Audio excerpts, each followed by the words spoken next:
After killing all the gnolls and saving the village, the townspeople decide to throw a party. Everyone gathers to celebrate. No one is left out. The scene shifts to Finn, who shouts, "You can't possibly leave right away. Please, allow us to treat the hero of our village to something." She then turns to Ingrid and says, "But now they're even more excited than we are." Ingrid replies they already swung through once just to greet us. At the table sit Ingrid, Luagarn, Finn, Esther, and Kreis. Seeing the spread, Kreis asks what's with this mountain of food? Ingrid explains each family brought out what they call their secret specialty, especially that apple wine. They say there are only 2 bottles of it.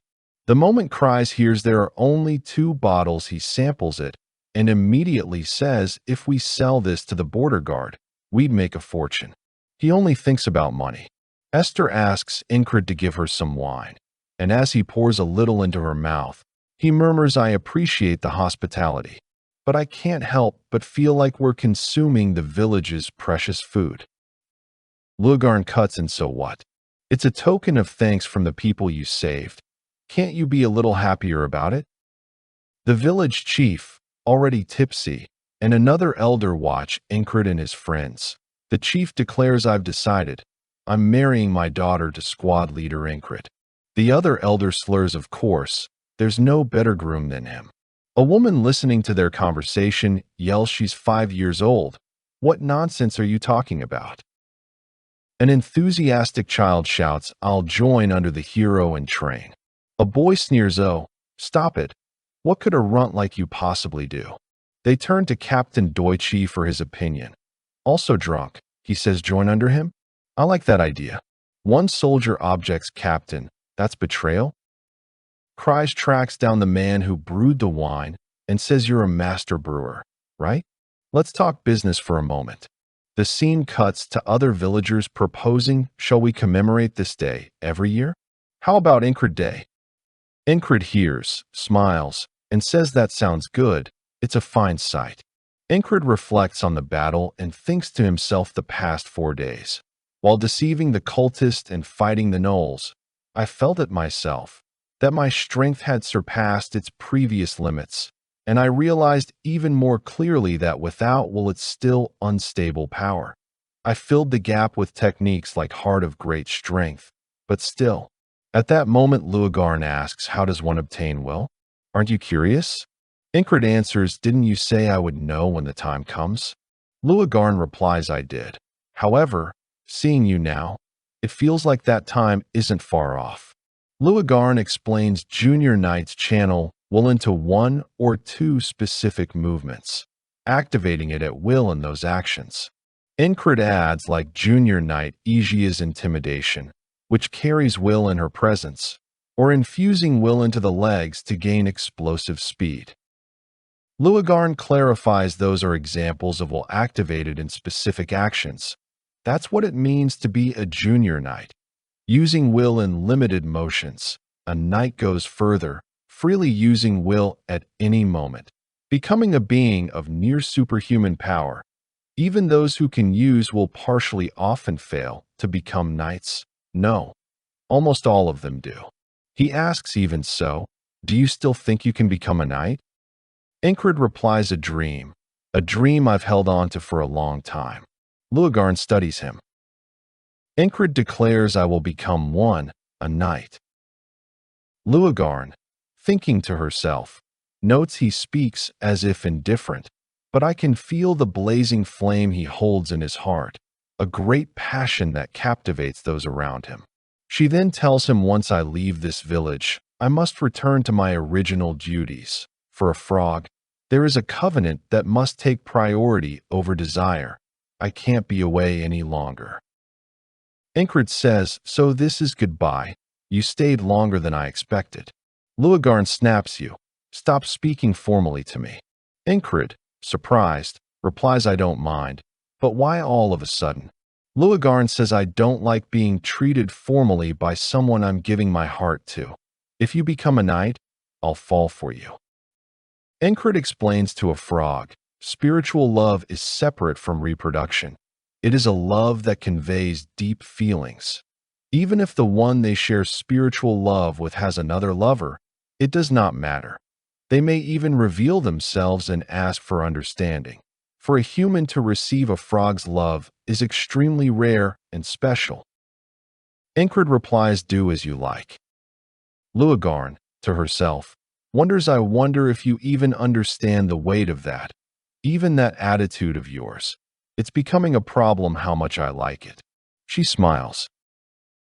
The next day, on a sunny morning, Viscount Venture's forces arrive, and their commander asks, "Is this really the village? The one that sent urgent word about being surrounded by a massive gnoll colony?" The villagers start digging pits to bury the gnolls, whispering among themselves, "Bang. Boom. They say he cut down 500 alone." Another says, "We shall name the wall Encrit." The head of the guards yells to everyone, "The blood and flesh of monsters make great fertilizer. We've buried almost all of them. Just a little more effort." The commander of Viscount Venture's forces wonders aloud, "Wasn't there supposed to be a colony attack?" One soldier adds, "Instead of an attack, it looks like they're farming monsters." The village chief approaches and asks, "Are you Viscount Venture's men?" He continues, "Looks like this was a wasted trip. The colony has already been dealt with." The commander asks, "How was it resolved?" The chief replies, "It was an unprecedented colony of 1,000, gathered through cultist interference. We thought we were doomed, but an incredible hero cut down 500 alone, defeated the cultist, and protected the village." A soldier asks, "That hero you mean Encrit singing over there? Is he some legendary free knight or the mercenary king?" The chief answers, "No, he's a former border guard squad leader." The soldiers are surprised that he's only a squad leader. The commander says, "I'd like to meet that squad leader," but the chief replies he's already left. He said resolving the colony was his mission and left without hesitation. Hearing he won't meet Encrit, the commander decides to turn back. As they march away, one soldier asks, "Captain Deutsche, do you think that's true that he cut down 500 alone?" The captain answers, "Obviously it's exaggerated." He adds, "The only ones testifying to Encrit's exploits are the villagers. But when people are driven to the brink, memories tend to blur. The gnoll corpses have already been buried, so it's hard to verify. But it was probably 50 at most, not 500. A soldier sneers, "Just the bluster of a mere squad leader." The captain concludes, "Though it's true that squad leaders saved the village, an arrogant fool inflating his own fame. If we meet him next time, it'd be good to teach him his place." The scene cuts to Encrit and his friends heading off somewhere. Cries has what looks like a treasure map and shouts, "All our hardship is about to pay off." Finn says, "Now that we've come this far, I'm curious what the treasure actually is." Encrit asks, "Is Luagarn parting ways here?" She answers, "Who knows? Since I decided to leave, there's no reason to linger, but I helped interpret the map, so I might as well see how it ends before leaving." Cries is happy until she says she might stay. His face falls, and, scornful, he mutters, "I thought we'd have fewer mouths to split the treasure with." Finn snaps, "What's wrong with your personality?" Luagarn warns, "You said the treasure's location is about a day's walk from the village? Even if time has rusted the traps, it'll be annoying if any still work." Cries retorts, "This is why rookie treasure hunters are like this." Encrit says, "Aren't you a rookie too?" Cries cuts him off, "Enough. Just trust me and follow. I'll show you what real skill looks like." Luagarn warns, "You said the treasure's location is about a day's walk from the village? Even if time has rusted the traps, it'll be annoying if any still work." Cries retorts, "This is why rookie treasure hunters are like this." Encrit says, "Aren't you a rookie too?" Cries cuts him off, "Enough. Just trust me and follow. I'll show you what real skill looks like." The five set off following the map in Cries' hand. Cries explains that it has been 100 years since Dolph's treasure dungeon was made, and for 100 years treasure hunters have been after it. Cries says excitedly that they want to get treasure more easily, that they want to get rich without effort. Encrit tells him that's pretty materialistic. There is a rock nearby, and Cries decides to move it, saying, "Let's see, according to the map, this rock." He shifts it, and they find an entrance with stairs leading underground. Once they find the entrance, Cries doesn't stop and keeps checking the map. The others step up to the opening, and Finn asks, "Isn't this the entrance? Where are you going?" Cries explains as he moves a little farther ahead that this is a technique born from treasure hunters' experience. He pulls out a shovel and says you guess the treasure room's location from the entrance and go straight there. It's called backdoor digging. He starts digging with the shovel and claims insane efficiency that just skips all the traps. Ingrid calls that just a trick. Cries replies, "But easy, right?" and struggles with the digging anyway, which Ingrid points out by saying it doesn't look easy. Cries rests for a moment, and Ingrid takes over, grabbing the spade and starting to dig. Esther helps by shifting the earth with her mattocks. Finn tells them they're just making trouble for themselves. Ingrid answers that tricks do work sometimes, though. Meanwhile, it grows dark, and Luagarn notes this, adding that it'd be better to spend the night below. In the end, Ingrid and Esther manage to dig the hole and find the passage down, and they also spot 3 gold coins. At the sight of the gold coins, Cries is thrilled and cries, "My gold coins." Finn prepares a rope to descend and says the ranger will scout first. She goes down, and at the end of the tunnel notices a sword stuck in the ground with a chest in front of it. Finn walks into that room and then calls the others down, saying looks safe to come down. Cries and the others climb down, and he asks Finn what about traps. She answers no sign of any, adding that a ranger can detect most traps by basic skill, and if she can't notice it, it would need magic involved. Luagarn adds that's too much for just one ancient rich guy to set up. Esther also enters the room, but is uneasy about the lack of traps and looks around. Hearing Finn's explanation, Cries rushes to the chest and, as he begins to pry it open, says, "If there are no traps, I won't hold back." Ingrid sees him straining to force the chest and tells him, "You already have plenty of krona. You're collecting like crazy." Cries snaps that Ingrid doesn't get it. He's still far from enough, and continues that his salon will surpass being the best in the capital. He's aiming for branches across the continent. Ingrid asks, "Are you that desperate?" Cries, still trying to open the chest with all his strength, answers yes, of course. A salon is the best place to gather krona because only krona can save a life. Meanwhile, Esther is observing the place and thinks something strange. She senses a faint smell.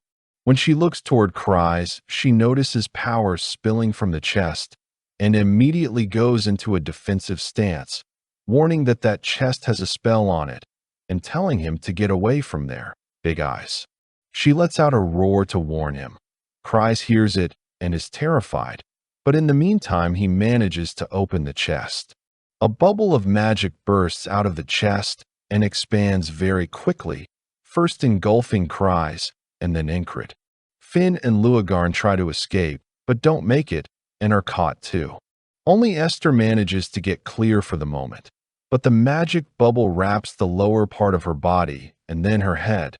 It pauses at the doorway, and Esther slams into the bubble, which bounces her backward. Ingrid moves in, grabs her, and then says to Finn, "You said there were no traps." Finn replies this is a magic trap. "How would I know?" Luagarn adds this is bad. "We're completely trapped." Esther thinks to herself, "My mistake. If the smell hadn't faded because it's so old." Ingrid asks if she's all right, but she ignores him and with her mattock touches the bubble, thinking to herself that it's not a hard trap to dispel. But for the power to dispel it to gather, it'll take 2 days. Cries, stuck on the other side, is stunned and, looking into the chest, cries that it is empty. "My gold coins." He doesn't care that he's trapped in the room. He's desperate because he didn't find the gold he expected. Ingrid notices and mutters that guy even now. Finn points out it's not completely empty. There is a note. She picks up the note. It reads, "Only the one who obtains the treasure may leave. Did you come in by back digging? Sorry, but this is the only trap here." Luagarn repeats sorry, but this is the only trap here. Cries cannot believe it. Finn adds so the technique was all useless effort? Cries, furious, demands the chest is empty. What treasure are we supposed to get? And lashes out at Dolph, calling him bastard. Incred steps in and, pointing at the sword, says there's one thing left. Cries asks that old sword, and explains that the edge is worn after 100 years, but the core is still strong. It's a good sword. He approaches the sword and says no matter how he looks at it, it's junk. Then sighs and concedes fine, it's the only treasure here anyway. He grasps it with both hands and is transported into an imagined place, a hall lit by lamps and filled with mist. Cries is stunned and asks what, where am I? And immediately an iron-armored man appears and charges an attack. But before it hits Cries, he drops his hold on the sword and screams like a child. The others are shocked by what just happened and Finn asks what's wrong? Cries responds, looking around, that some crazy guy came chasing with a sword. Then he sees that he's back among the others and says he disappeared. Finn asks, what do you mean? She then approaches the sword, grabs it, and is pulled into that imagined place with the iron-armored man poised to strike her. She releases the sword and screams, damn. Crazy bastard. Cries tells her, see, I was right. At that point, Luagarn steps forward and says, here, I'll try holding it. She approaches, grabs it, and immediately releases her grip in surprise as well. Incred observes quietly that Frog's skin has a unique slickness, that frog weapons, the loop weapon, have a ring on the handle, but that sword doesn't even have a pommel, so it's hard for a frog to hold. In fact, Luagarn manages to seize the sword and, gazing at it, says, I can see. I see him, the guy with the sword. She explains this might be a cursed sword with an evil spirit, and, according to Dolph's note, you must defeat the spirit and pull the sword to dispel the magic trap. Cries asks, can't we just ignore it and pull the sword? Luagarn replies, it'll split your head before that. Meanwhile, Incred approaches the sword, steps in front of it, and says a spirit-possessed sword. Physical attacks don't work on evil spirits. You need holy power or magic to drive them off. He decides to grasp it and, like the others, is pulled into that imagined place. He says during the fight with the cultists the sword shone with a light he didn't understand and drove off a spirit, but later it returned to being a normal sword. He continues that he can't rely on power he doesn't understand and wonders what method should be used to defeat this spirit. Immediately, the iron-armored man appears aiming at his head, but unlike the others, Incred decides to fight, seizes his sword, and blocks the blow. Surprised, and asking why does physical force work, Incred continues his desperate struggle against the iron-armored man. The sheer force of the opponent's blows sends Incred reeling, and he mutters to himself that while he thought this was an evil spirit physical force could affect, this entity is something else entirely. He realizes that if he can just subdue him, but he has no time to finish the thought. The iron-armored man closes the distance in a heartbeat, lunging forward with lethal intent. Incred attempts to activate the strengthening technique Rem taught him, but nothing happens. He stares in shock, wondering why his heart of super strength isn't activating. The armored figure drives a thrust straight for his throat, but Incred parries with raw power and counters with a heavy lateral swing. The opponent ducks, slipping beneath the blade and instantly reappearing behind Incred's back. Incred realizes with a chill that the man predicted his every move. Before he can react, the iron-armored man swings from behind, severing Incred's head from his body. Suddenly, Incred is back in reality, gasping for air. Cries calls out to him as leader, and Finn asks if he is all right, while even Luagarn looks on, startled by his behavior. Clutching his neck, Incred feels the phantom pain of the decapitation. He is certain he just died to that spirit, but he wonders why he didn't return to today.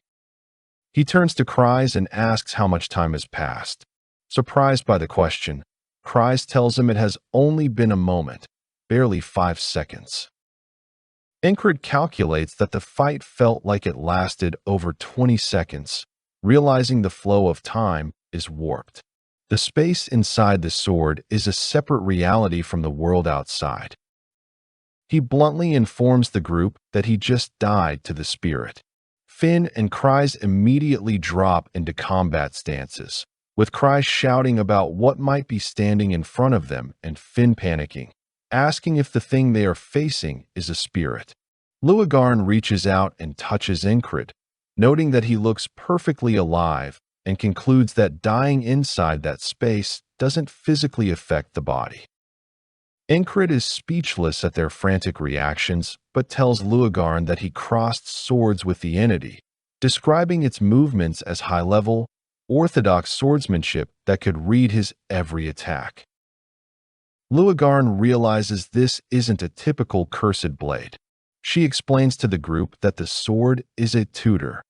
Long ago, a genius mage wanted to pass his abilities to his descendants, so he turned a human into a spirit and sealed them within the sword.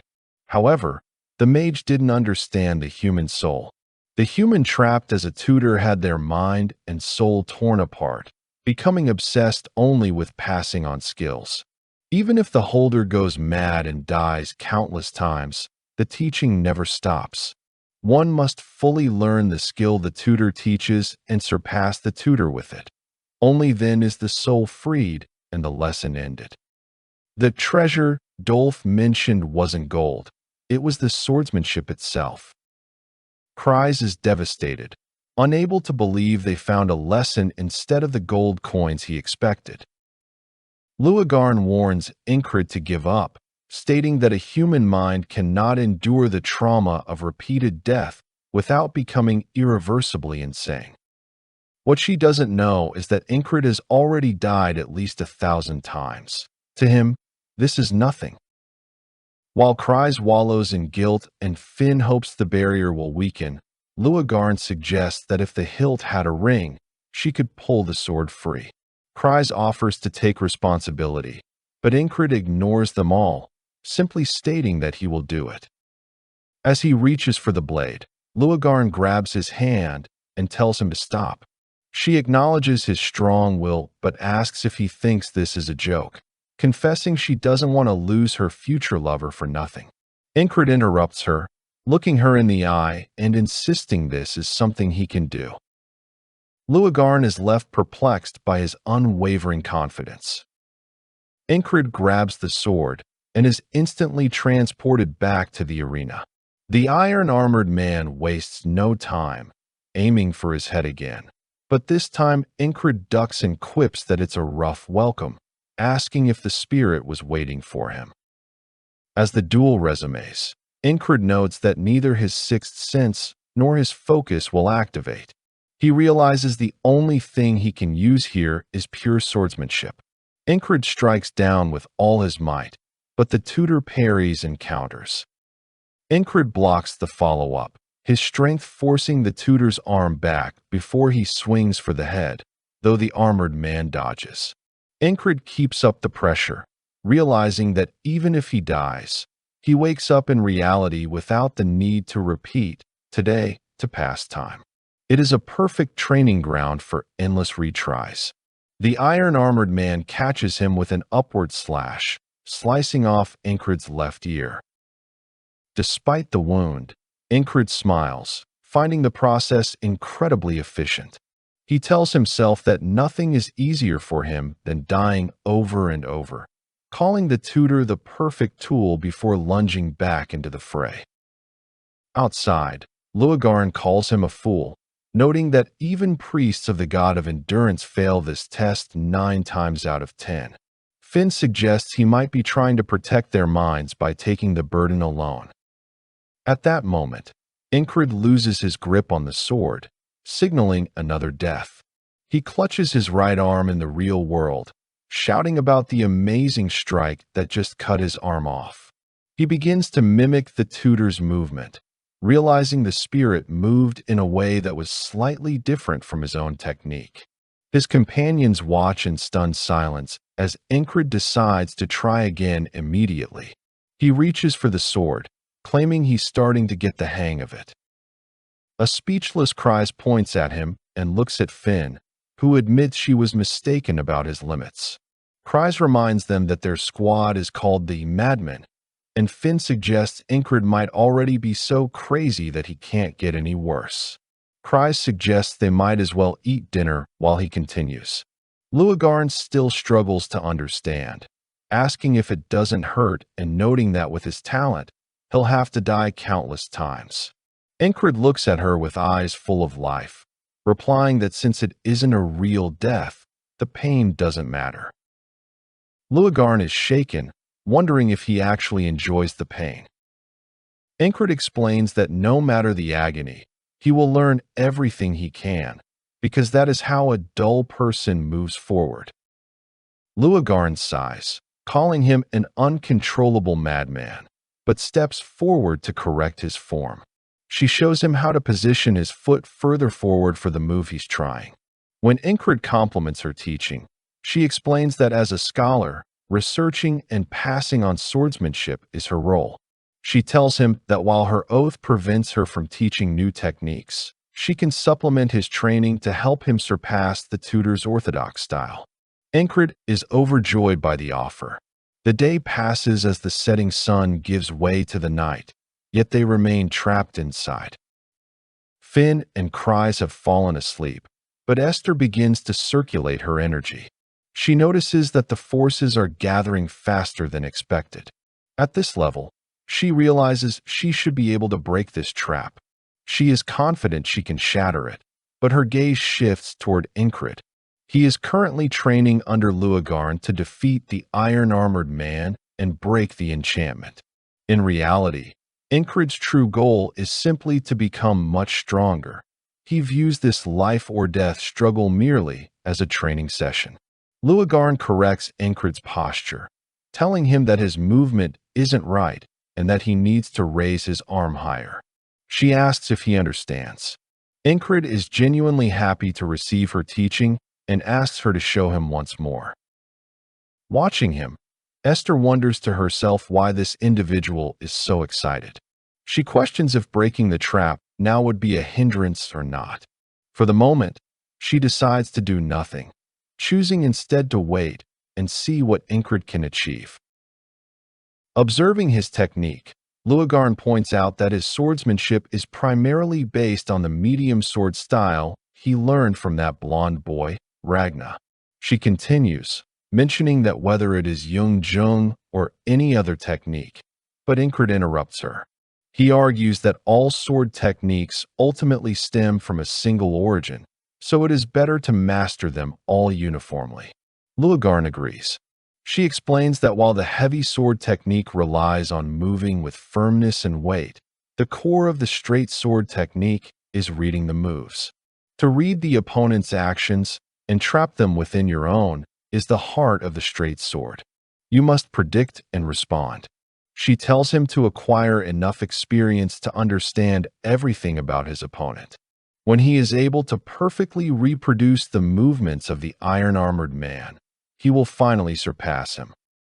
Incred heads toward the sword and grips it, instantly transported into the imaginary world.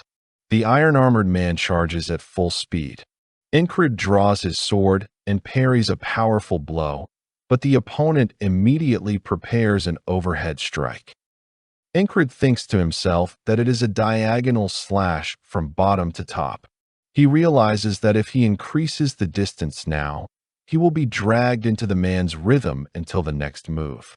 Instead, he decides to move in close, reasoning that if he slips inside, he can block the path of the blade. However, the iron-armored man anticipates this.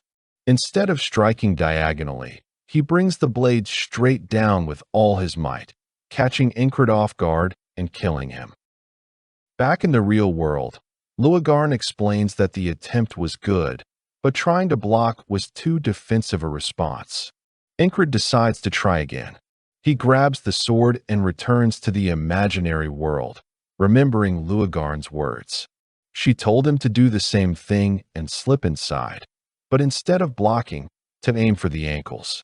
He moves to strike the ankles, but the iron-armored man leaps into the air, dodging the blade. Incred thinks he has him, noting that the man's posture is broken and the rhythm is now his. He charges a strike, but the iron-armored man also charges his own, and with a powerful blow, he cleanly takes Incred's head off. Back in reality, Incred explains to Luagarn how he was killed by a horizontal slash. Luagarn analyzes the move, noting that the iron-armored man is quick to respond to variables, possessing an impeccable and clean straight sword technique. Incred grips the sword again. Once inside, the iron-armored man is ready, charging from behind. Incred spins around, sees the blade aiming for his head, and dodges. He finds himself with his back to the wall as he draws his sword. He thinks to himself that this is an excellent textbook, showing him everything right before his eyes. The iron-armored man charges without wasting a second, and Incred recalls Luagarn's words about having a master who explains things well. Seeing him approach, Incred is filled with excitement. He thinks about how fun this is and wonders if it's really alright to learn such high-level techniques so easily. He tells himself he made the right choice in following Kry's request to search for the treasure. He parries the iron-armored man's strike. Dawn arrives, and though he has died several times, he never gives up. Kry's, Finn, and Esther watch as he trains with Luagarn, who continues to offer advice before he enters the world of the iron-armored man over and over again. A surprised Finn remarks that he spent the entire night doing this without a wink of sleep. Kry's grumbles, saying that even if he's gone crazy, he should at least do it with some grace. Seeing Kry's attitude, Finn asks if his interest has vanished completely just because there is no treasure. Kry's retorts, asking why she persists with something that can't even be sold, unable to understand why anyone would be so passionate about becoming stronger. Looking at Incred, Finn wonders if that's the case, but then adds that she thinks she understands his heart. If you can move forward, you move forward, you don't stop at the limits set by others. Seeing Incred makes her realize this once again. Luagarn watches Incred and notes his strangely powerful will, which no amount of pain can stop. He has faced and repeated death at the hands of the iron-armored man hundreds of times without even blinking. She wonders if this is why he has become so skilled, to the point of perfectly reproducing every single movement scene during the fight. Having evaluated his talent with her own eyes, she knows this isn't a growth rate an amateur could achieve. She is stunned, wondering what he truly is. Meanwhile, Incred reflects on his past. When he was refining his evasion against the Nolt, there wasn't even time to process things mentally. He could only memorize through his body's collisions. After using his body countless times, he naturally began to understand with his head, acquiring a way to learn techniques more easily. He realizes that mastering techniques faster and easier than others is what characterizes those with talent, something he never possessed. With a smile, he realizes that talent has finally sprouted within him. Luagarn speaks frankly, telling him his will isn't that of a human. It's terrifying and gives her the chills. Kry's adds that he's surely possessed by an evil spirit. Finn suggests they should stop at a temple on the way back, and even Esther lets out a small roar. Incred tells them it's not necessary. Luagarn then declares that the training is enough and tells him to go and return only after surpassing the iron-armored man. Incred grips the sword and is transported back. This time, the iron-armored man does not attack immediately, leaving Incred surprised. Incred takes his stance and asks why he is just standing there, telling him to come at him as he has done before. For the first time, the iron-armored man speaks, telling Ingrid he has never seen someone like him before. He, too, is amazed by Ingrid's tenacity.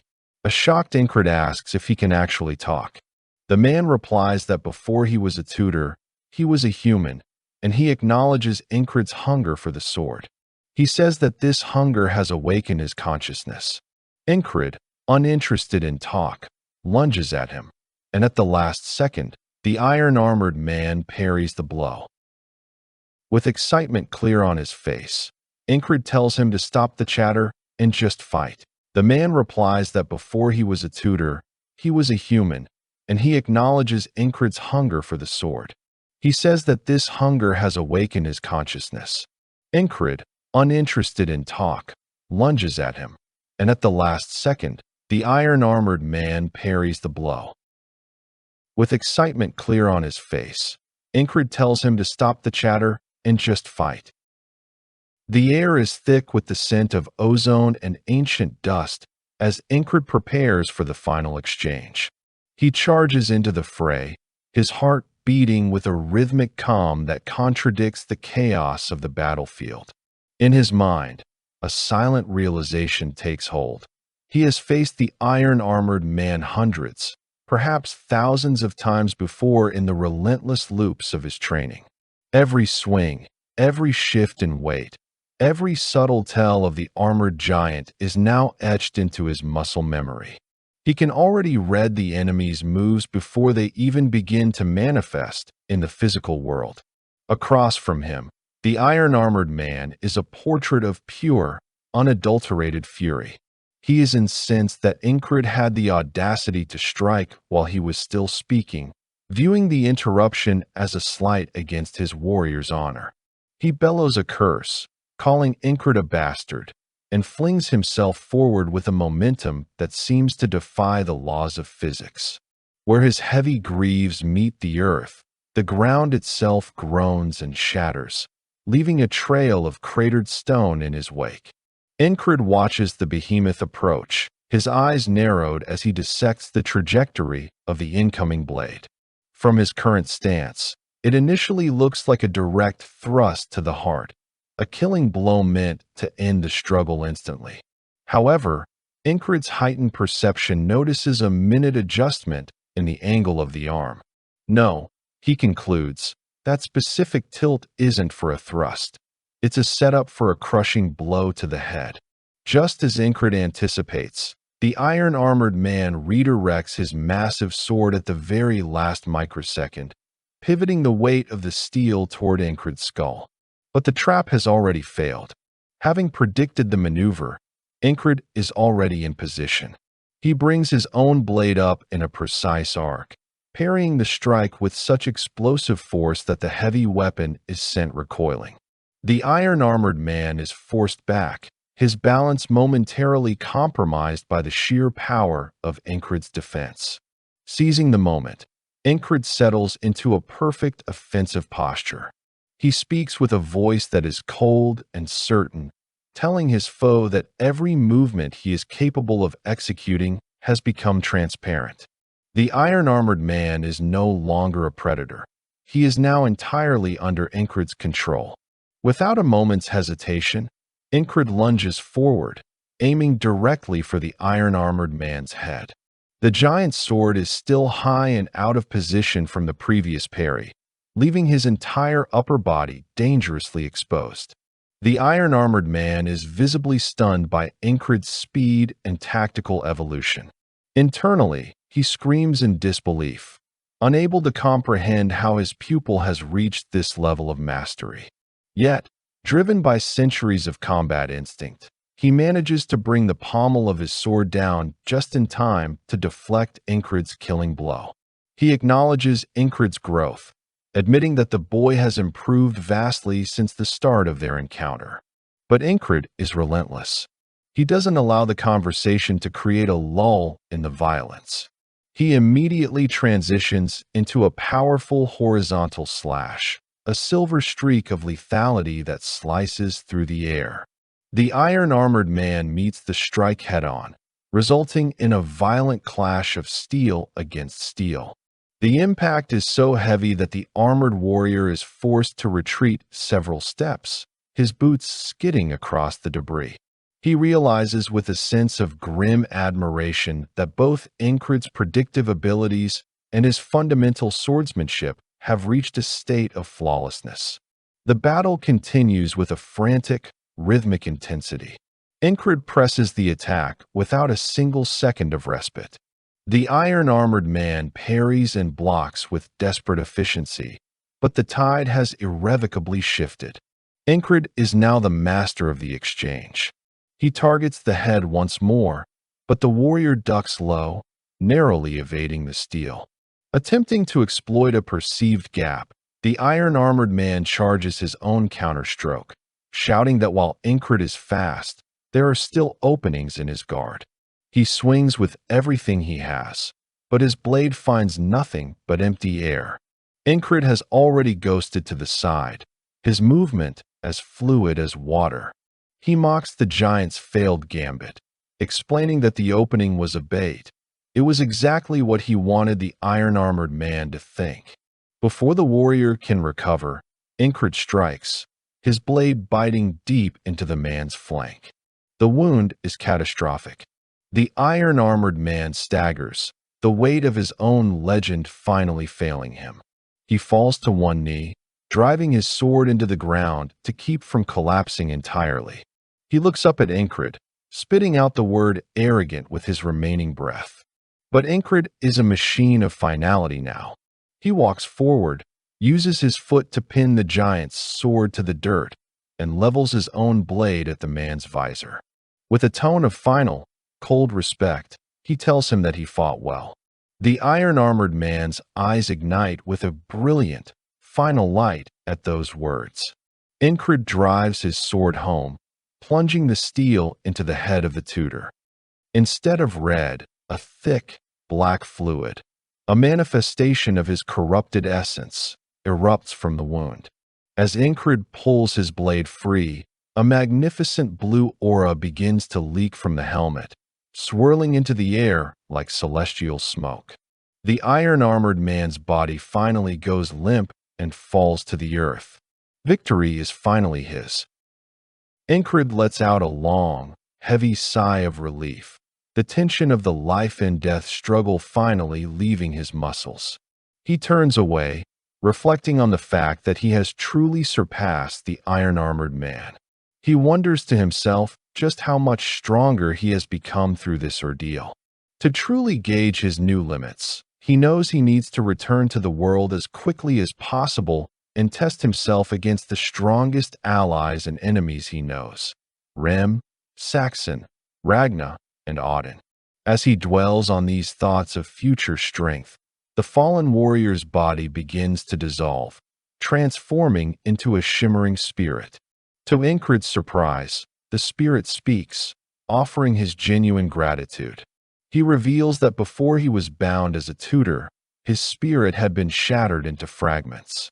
His only dream in life had been to complete the lost sword art of his family, a pursuit he had researched obsessively until the very moment of his death.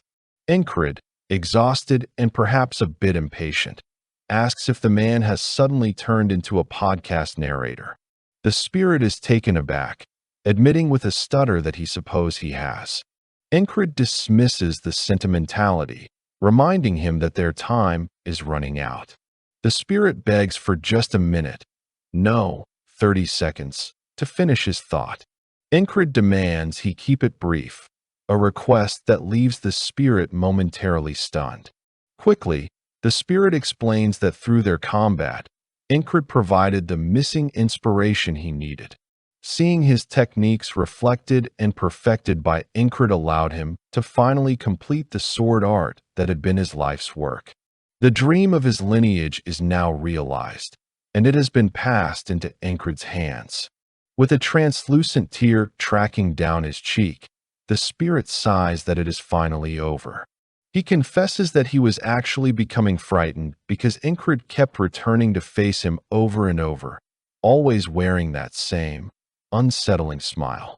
As his form begins to fade into nothingness, He tells Incred that he never wants to meet him again, not in this life or any other.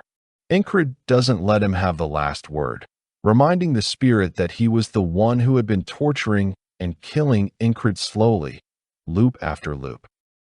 Back in the physical world, the shimmering energy shield that had kept the group sequestered begins to evaporate.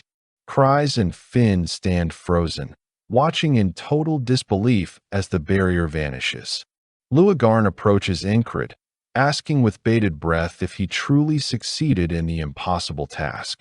With a calm smile, Incred confirms that the human soul residing within the tutor has finally found peace. He grips the hilt of his sword, pulling it from the ground. As he examines the steel, he notes that it has lost its supernatural weight. The sword is now absolutely normal. Cries is overwhelmed with joy, shouting that they can finally leave this place. However, Finn looks at the sky and suggests that since it is already midnight, they should perhaps stay one more night to recover. Incred continues to study the blade, remarking that the tutor, as he expected, required a significant investment of his time. Luagarn, hearing this, is surprised and asks if something specific happened to the tutor during the purification. In the shadows, Esther is paralyzed with shock. She stares at Incred, her mind racing as she tries to comprehend how a mere human could have accomplished such a feat. A short while later, the group decides to rest. As the others drift off, Esther remains wide awake. She creeps toward the sleeping Incred, leaning down to lick him in a strange, ritualistic gesture. Instantly, Incred's consciousness is yanked away. He finds himself standing in a breathtaking landscape, a garden he recognizes from his own memories, bathed in the ethereal glow of a vibrant aurora borealis. He is stunned, whispering that he knows this place. From the shadows behind him, Esther emerges in her human form. She speaks with an air of profound respect, telling him that purifying a tutor through raw physical strength alone, without the aid of magic, is a feat that even the most brilliant geniuses usually fail to achieve. Incred, ever the pragmatist, asks if it is really that rare. Esther replies that he clearly doesn't understand the magnitude of his own actions. Because of his success, she was able to preserve her own fading power. Incred snaps awake in the real world. Esther is right there, inches from his face, staring deep into his eyes. Incred doesn't flinch, returning her gaze with a steady intensity of his own. When dawn finally breaks over the horizon, Incred is the first to rise. Cries sees him moving toward the clearing and asks where the captain is headed so early. Incred draws his sword with a fluid motion, answering simply that he is going for his morning training. Cries and Finn are left completely speechless. After 2 straight days of life-and-death combat with the iron-armored man, Incred isn't even considering a break. Cries can only shake his head in wonder, muttering to the heavens about what a relentlessly consistent and terrifying man their captain truly is. The sun crests over the horizon, more brilliant and piercing than any morning Incred can remember. It feels like a new era, the light washing away the lingering shadows of the grueling battle against the iron-armored man. Incred stands tall, the weight of victory still fresh in his bones, and barks out a single, commanding order to his small group. "Let's move." He looks back at Cries, who is dragging his feet with the grace of a wounded animal. Incred's voice cuts through the morning air, telling him to stop crawling and hurry up. But Cries is a man possessed by grief, not for a fallen comrade, but for a fallen dream. He is literally on his knees, hugging the shattered remains of the wooden chest where the gold was supposed to be. He looks up at Incred with tear-filled eyes, calling him a cold-hearted captain. In his mind, Incred is the only one who gained anything from this nightmare. He walked away with god-tier swordsmanship skills while Cries' dreams of early retirement and unimaginable wealth lay in splinters on the dirt. Incred stops and looks at the wreckage of the chest. He's genuinely curious, asking how the heavy container became so catastrophically damaged. Cries sniffs, explaining that the impact from the dissipation of the magic trap must have caused the wood to fracture and burst. He is about to give up entirely when a glint catches his eye. Beneath a jagged crack in the floor where the chest once sat, something flickers with an unmistakable golden hue. Cries freezes, then lunges. He shoves the heavy wood aside, and suddenly, the clearing is illuminated by a hoard of ancient gold coins, sparkling more intensely than the rising sun itself. A pile of ancient treasure had been hidden in a subcompartment right beneath their feet. Cries' despair evaporates in an instant, replaced by a frantic, greedy energy as he begins shoveling the coins into leather bags. Once the loot is secured, the group prepares to depart. Cries, now beaming with joy, distributes the weight fairly. He hands heavy sacks of gold to Luogarn, Finn, and Incred, keeping his own share tucked tightly under his arm. He's finally found the fortune he was hunting for. However, Luogarn looks at her bag with a strange, detached expression. She quietly remarks that she has never been particularly interested in amassing wealth. Cries' reaction is instantaneous. He turns to her, his gaze sharp, and tells her that if she doesn't want it, she should give it back to him. But Incred quickly intervenes, his sense of fairness overriding Cries' greed. He tells her to keep it, insisting that it is only right to divide the spoils of war equally among those who bled for it. Still, Cries can't help but feel a bit slighted. He grumbles that even with the gold divided, the captain still walked away with an extra part of the loot, referring, of course, to the legendary sword of the tutor. Cries is still confused by Incred's choices. He mentions that a weapon belonging to a tutor is a relic that could have been sold for a king's ransom on the black market. He asks Incred point-blank if he has any intention of selling it. When Incred flatly refuses, Cries sighs, asking if he's truly that obsessed with blades. He wonders aloud if the sword-obsessed maniac has finally lost his leash. Incred doesn't take the bait. He looks down at his gear, noting that the swords he used during the Knoll massacre were already beginning to deteriorate. He explains that even this rusted tutor's blade, once polished and treated by a master smith, will serve him better than any common steel. For Incred, a sword isn't currency. It's an extension of his will. The time comes for the group to fracture. Luogarn stops, looking at the road ahead, and announces that this is where she takes her leave. Incred offers a simple, respectful nod, telling her he'll see her around. Cries waves her off with a friendly warning to stay safe, while Finn bows deeply, showing the respect she has gained for the mysterious woman during their journey. But as she walks away, Luogarn pauses. She turns back, catching Incred off guard. She looks him in the eye and drops a piece of advice that hits him harder than any blade. She tells him that if his ultimate goal is truly to become a knight, he should remember that he doesn't necessarily have to swear his loyalty to this specific country. With that cryptic parting thought, she disappears into the distance. Incred watches her go, the words echoing in his mind. Cries notices his captain's hesitation and asks why he isn't following or moving. Incred simply says he's coming, but internally, his mind is a storm of reflection. He remembers when he first had the dream of knighthood. He was far too young to understand what a country, or border, even meant. As he grew, he realized that being a knight meant being shackled to a nation by a vow of loyalty, something that felt fundamentally different from the pure dream of strength he once envisioned. He wonders to himself if there might be a different path, a way to be a knight without the chains of a crown. The scene shifts back to the base, where the atmosphere is thick with violence and sweat. Rem is standing before Ragna, his eyes burning with a sadistic intensity. He tells Ragna they are going to train, and he demands that Ragna stakes half of his life on this session. What follows isn't training, it's a slaughter. They head outside to train, and it quickly becomes clear that Rem has the upper hand. He moves like a predator, his strikes blurring as he overwhelms his opponents. But then it is Ragna's turn against Odin, and the sound of wood shattering fills the air. Ragna's sheer power is enough to splinter Odin's practice weapons into toothpicks, leaving him disarmed and the outcome beyond doubt.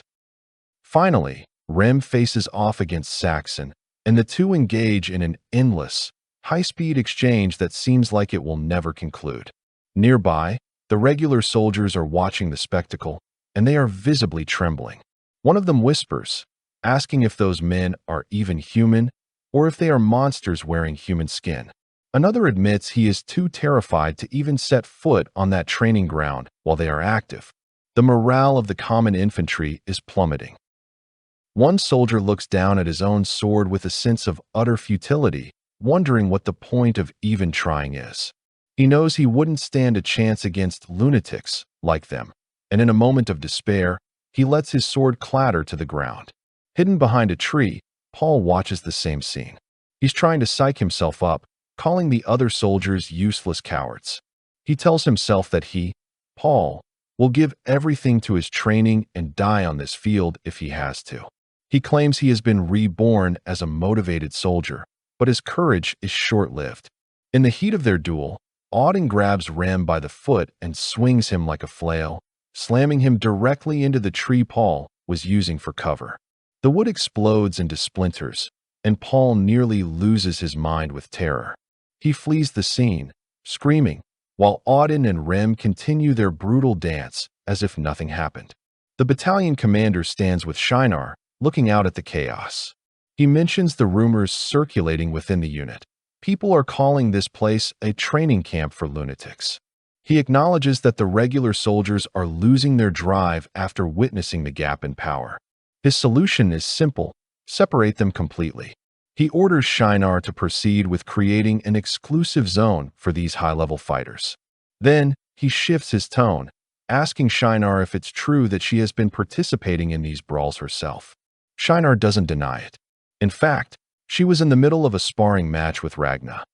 Rem watches them, mocking Shinar by asking if she isn't too busy as a company commander to be playing in the dirt. Shinar counters gracefully, stating that based on what she's seen, when her fiancé stays silent for too long, it's because he's about to do something unexpected. She lands a strike on Ragna, remarking that just receiving isn't the right way for lovers to interact. Auden interrupts the banter, noting that it's finally time for them to arrive. Rem's face twists into an expression of pure, manic excitement. He says he can't wait, adding a dark promise. If Incred and the others don't bring back something interesting, he's going to beat them within an inch of their lives. A short time later, Incred stands before the battalion commander. He stands at attention, reporting that the leader of the independent platoon has returned along with the other 3 members. He explains that Luagarn has returned to her place of origin. The commander nods, acknowledging that the mission was a success, but he points out a glaring issue. He has received conflicting reports. The commander looks Incred dead in the eye. He mentions that the pioneer village is hailing Incred as a godlike hero who slaughtered 1,000 gnolls and wiped out a cult. On the other hand, the commander of the Viscount Vantra's troops sent a message saying Incred shouldn't exaggerate his deeds, claiming they only fought about 50 gnolls. He asks Incred for the truth in his own words. Incred doesn't blink. He calmly tells the commander to believe whatever he wishes. Internally, he knows the truth, but he wonders what the word of a simple platoon leader is worth against a Viscount. He assumes the battalion commander is smart enough to already know the answer. The commander smiles. He likes Incred's resolve. With immediate effect, he announces that the independent platoon is being promoted to a full company. He tells Incred to continue fulfilling his duties, addressing him for the first time as company commander. Incred is stunned. He points out that they have fewer than 10 people. Forming a company with such small numbers makes no sense. The commander dismisses the logic with the authority of his rank. He is the one in charge of this city. Therefore, it makes perfect sense. He tells a speechless Incred that his ultimate goal is for Incred to grow to love this city.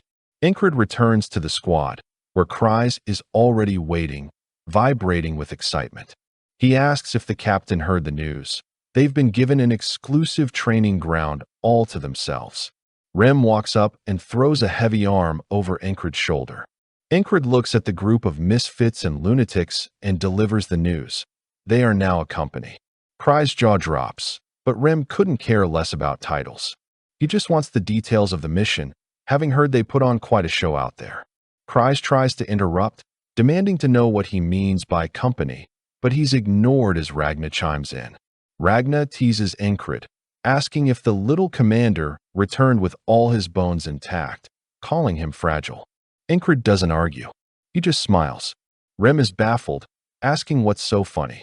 Ingrid doesn't explain that for the first time, even compared to his hometown, he feels like he's truly home. His eyes begin to glow with a familiar, competitive fire. He looks at his squad and says the only thing that matters: let's train. The complaints come immediately. Kreis groan that they haven't even unpacked their bags yet. Auden looks at Ingrid and notes the new confidence radiating from him. Rem, however, just laughs. That was exactly what he wanted to hear. He's dying to see just how much Ingrid has improved, and Ingrid is more than ready to show them the fruit of his labor. A heavy silence blankets the area, broken only by the wind whistling through the barracks.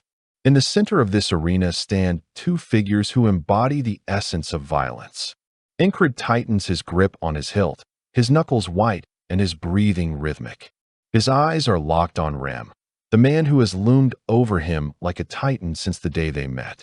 Within his mind, Ingrid reflects on his journey, realizing that at some point, Rem became the absolute standard for his own strength. He was the mountain to climb, the wall to break. As Rem shifts his weight, questions flood Ingrid's consciousness. Is he still weaker than this monster? Are they finally equals? Or has the disciple surpassed the master? He needs to know exactly where he stands right now. The rest of the legendary reject squad is gathered at the edge of the field. Saxon watches with a clinical gaze. Auden stands like a statue.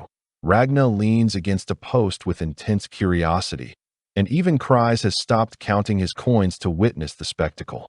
Rem settles into a low, predatory stance, his twin axes hanging naturally. Then, in the space between two heartbeats, Ingrid vanishes. He reappears above Rem, descending like a falling star with a massive overhead strike.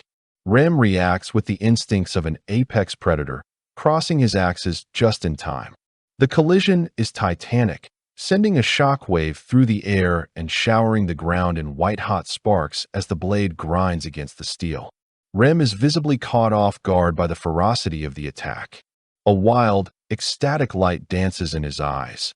This is the challenge he has been starving for. He stops holding back and activates his signature technique, a physiological overclocking that forces his heart to pump blood with the intensity of a steam engine. His skin flushes red and steam rises from his shoulders as power surges through his limbs. He grins at Ingrid, mocking him for coming on so strong from the start. Ingrid doesn't flinch. Instead, he ignites the very same technique he learned from Rem himself. With a cold smile, Ingrid fires back, telling Rem that if he doesn't take this seriously, he's going to get pushed back into the dirt. The provocation sends Rem into a state of pure excitement. He roars at Ingrid's confidence, daring him to show the full extent of his progress. With a violent twist, Rem shoves Ingrid's sword away and swings his right axe in a horizontal arc meant to cleave stone. Ingrid is no longer the clumsy soldier he once was. He parries with a flick of his wrist, creating another eruption of sparks. The two warriors become a blur of motion, exchanging a rapid sequence of strikes that rings out like a hammer on an anvil. Neither man yields an inch, their feet carving deep furrows into the ground as they struggle for dominance.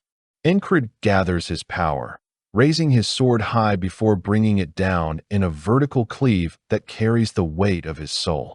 Rem recognizes the danger and brings both axes together in a desperate block.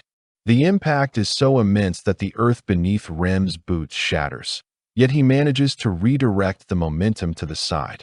Ingrid's blade misses Rem's head by a hair's breadth and buries itself deep into the ground, sending debris flying in every direction. From the sidelines, Auden muses to himself about Ingrid's incredible physical development.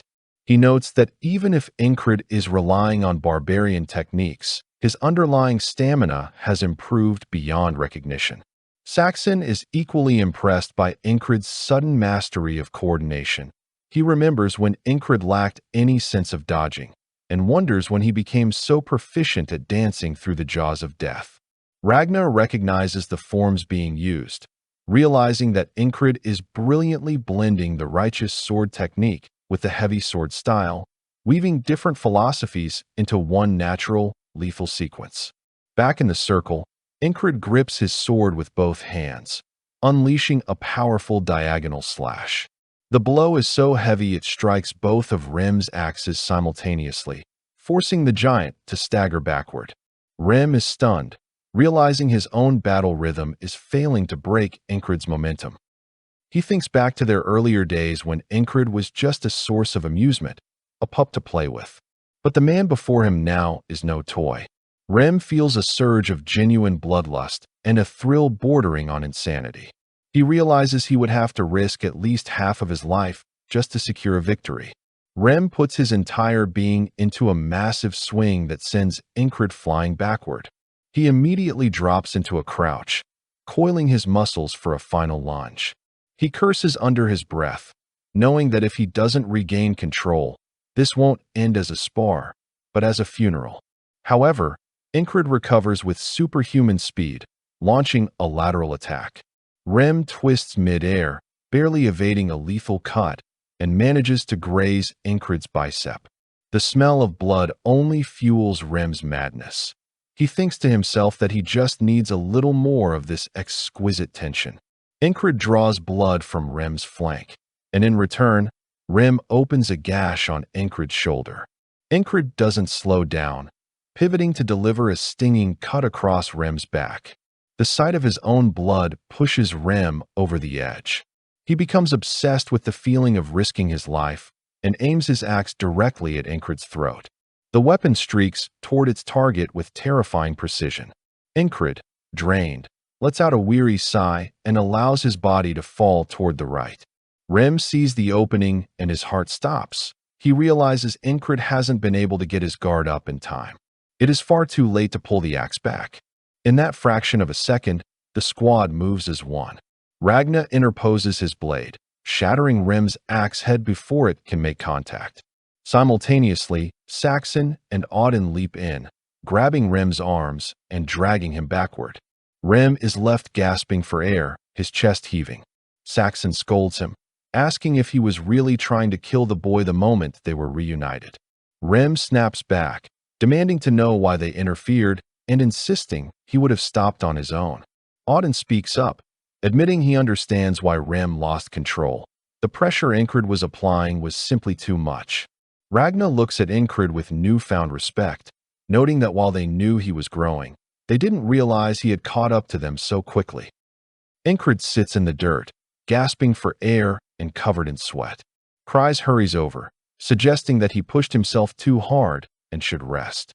Incred looks up with eyes burning with fire, telling Kryze it's too early for him to collapse from just this. Driven by a manic competitive spirit, he looks at the three masters and asks who's next. To his surprise, Auden, Saxon, and Ragnar all respond at once, claiming the next match. They stand in a tense triangle, debating who gets the honor of testing him, while Incred tells them to hurry up and decide. Rem watches from a distance, his mind drifting back to the past. He reflects on the impossibility of Incred's growth. On the day they first met, Rem couldn't have imagined this. In a flashback, we see the military base where Rem is busy tossing a regular soldier through the air while others whisper in terror. The soldier asks why Rem attacked him for just standing there, and Rem's answer is simple. He was bored. Just as Rem is about to deliver a finishing punch, Incred steps in. Rem stops and asks who this newcomer is.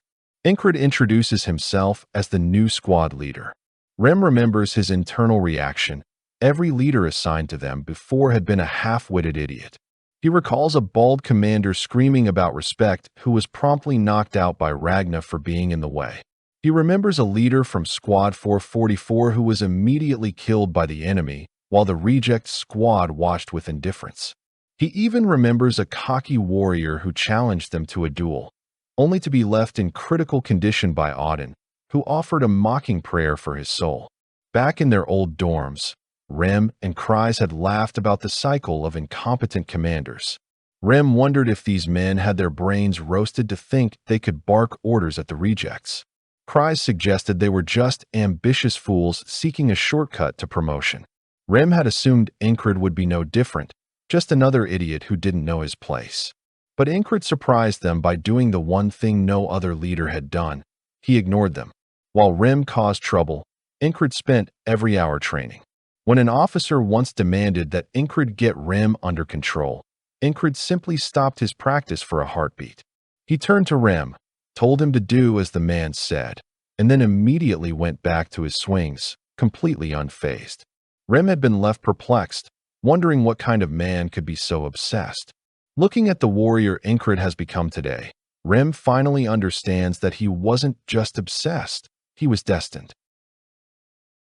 The flashback continues, pulling us deeper into the fractured memories of Rem as he reflects on the impossible distance Incred has traveled. He remembers a version of Incred that was a world away from the monster he is today, a man who wasn't just weak, but fundamentally outclassed by the brutal reality of the front lines.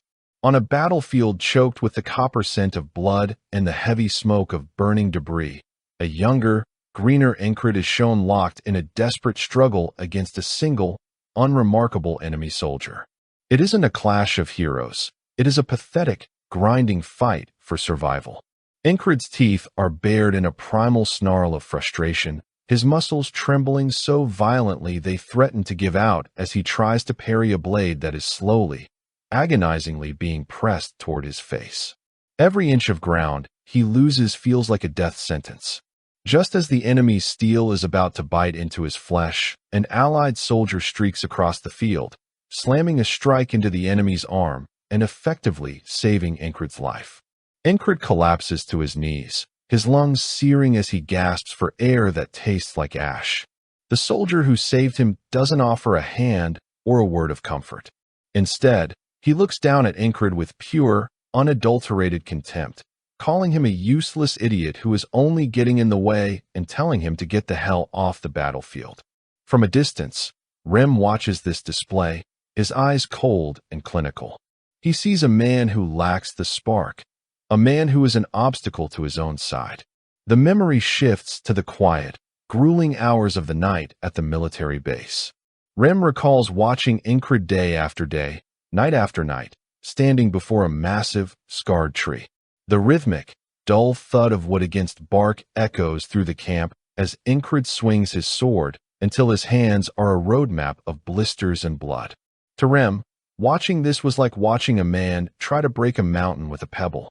He viewed Incred as someone who wasted an enormous amount of time on hopeless, empty endeavors, a human born without a single ounce of natural talent, trying to compensate with a stubbornness that bordered on insanity. One evening, after Incred finally collapses from sheer physical sfinimento, his body hitting the dirt like a felled log, Rem finally decides to speak. He looms over the broken man and asks why he bothers to exert himself so much, questioning if he's prepared to actually die from the strain of such meaningless effort.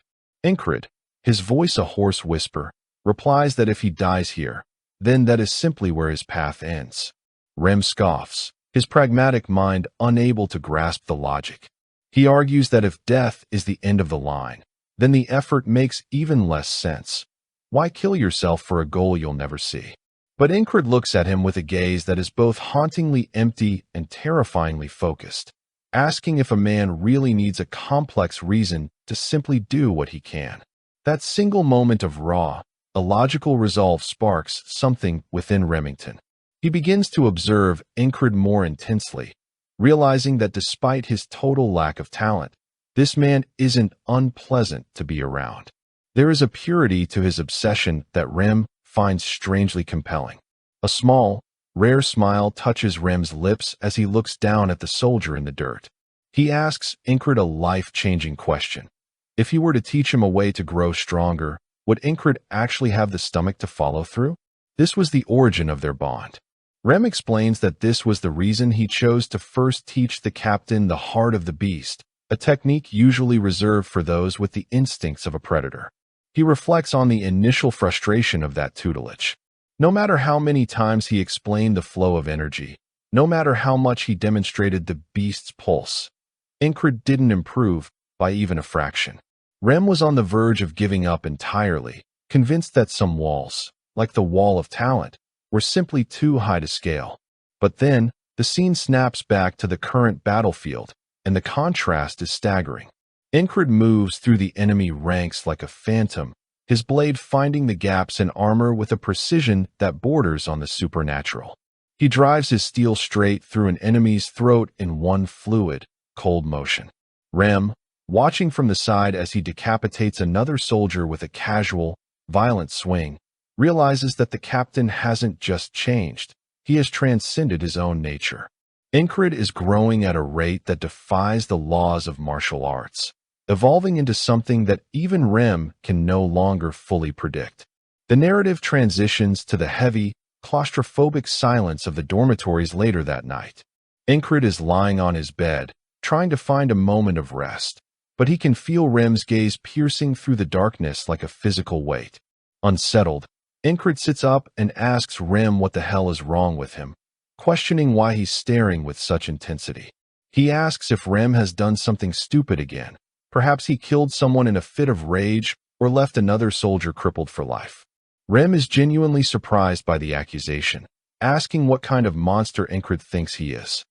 Incred narrows his eyes in a long, silent assessment before Rem finally breaks the tension, admitting that he was simply despoticando Incred with his gaze, trying to dissect the man's progress. Incred turns back to the wall, muttering that as long as Rem hasn't caused a diplomatic incident, he doesn't care.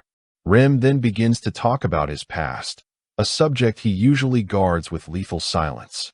He mentions that as a child, the very first weapon he ever touched was the spear, a gift and a lesson from his father. Incred notes that Rem was always naturally gifted with polearms, but Rem shrugs it off. He explains that for him, the weapon doesn't matter. After just a few swings of any blade or staff, he instinctively understands its weight, its balance, and its purpose.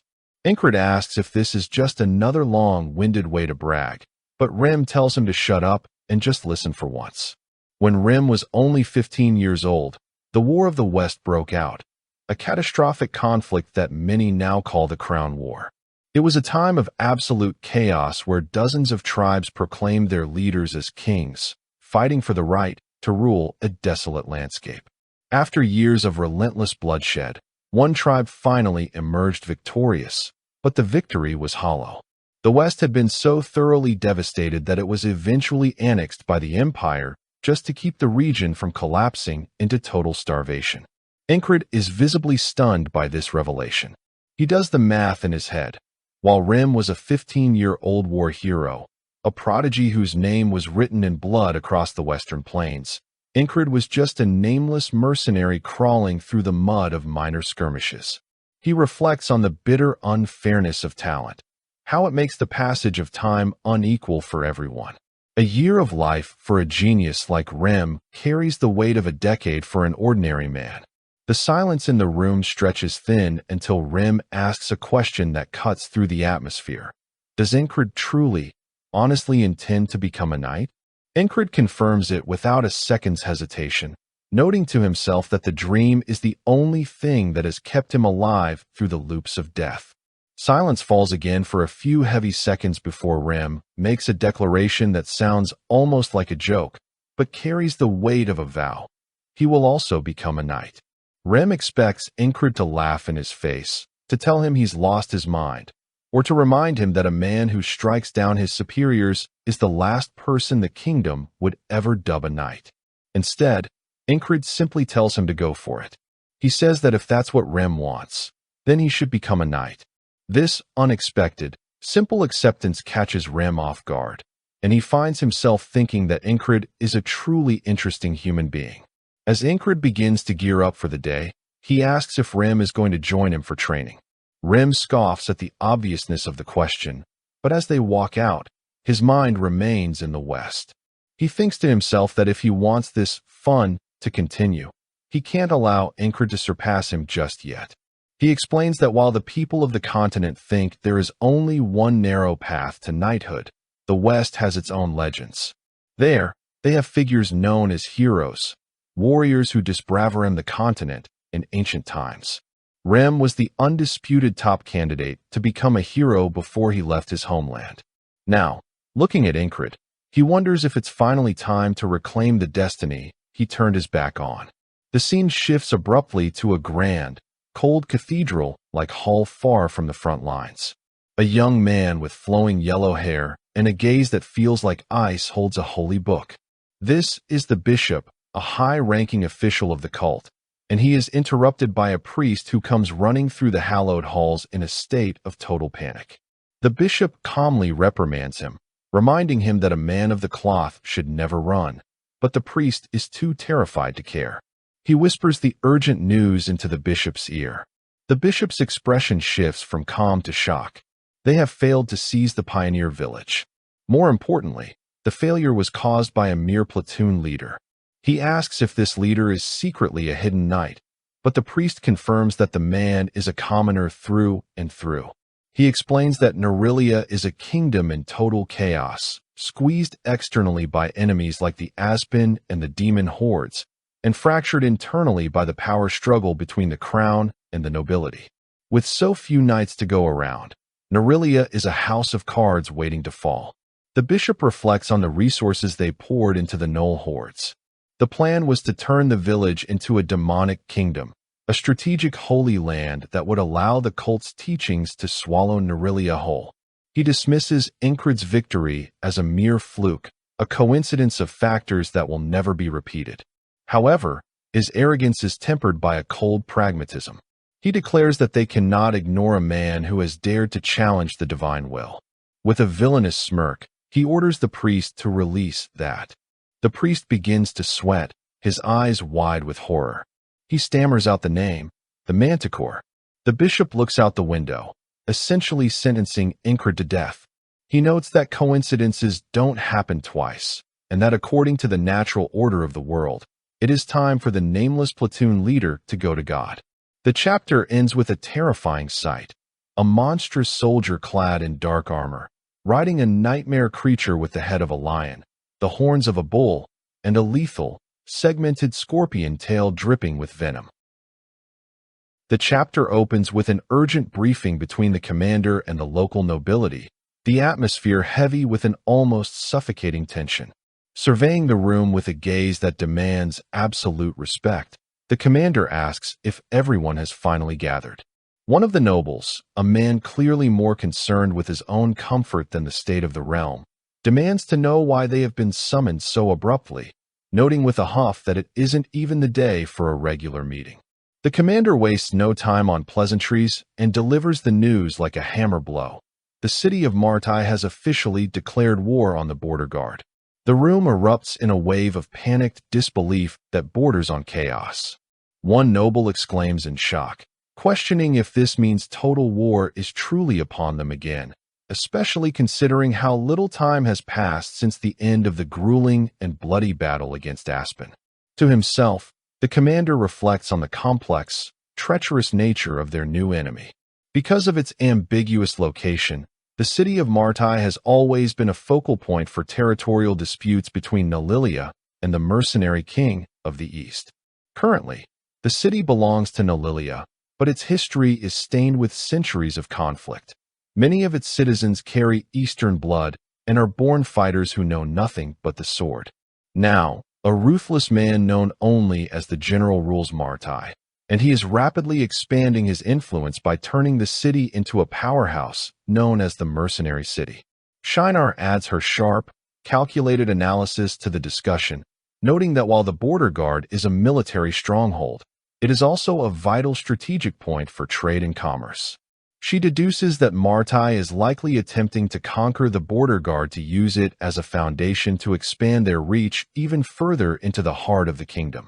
The commander nods in grim agreement, his eyes narrowed as he weighs the heavy cost of the coming days.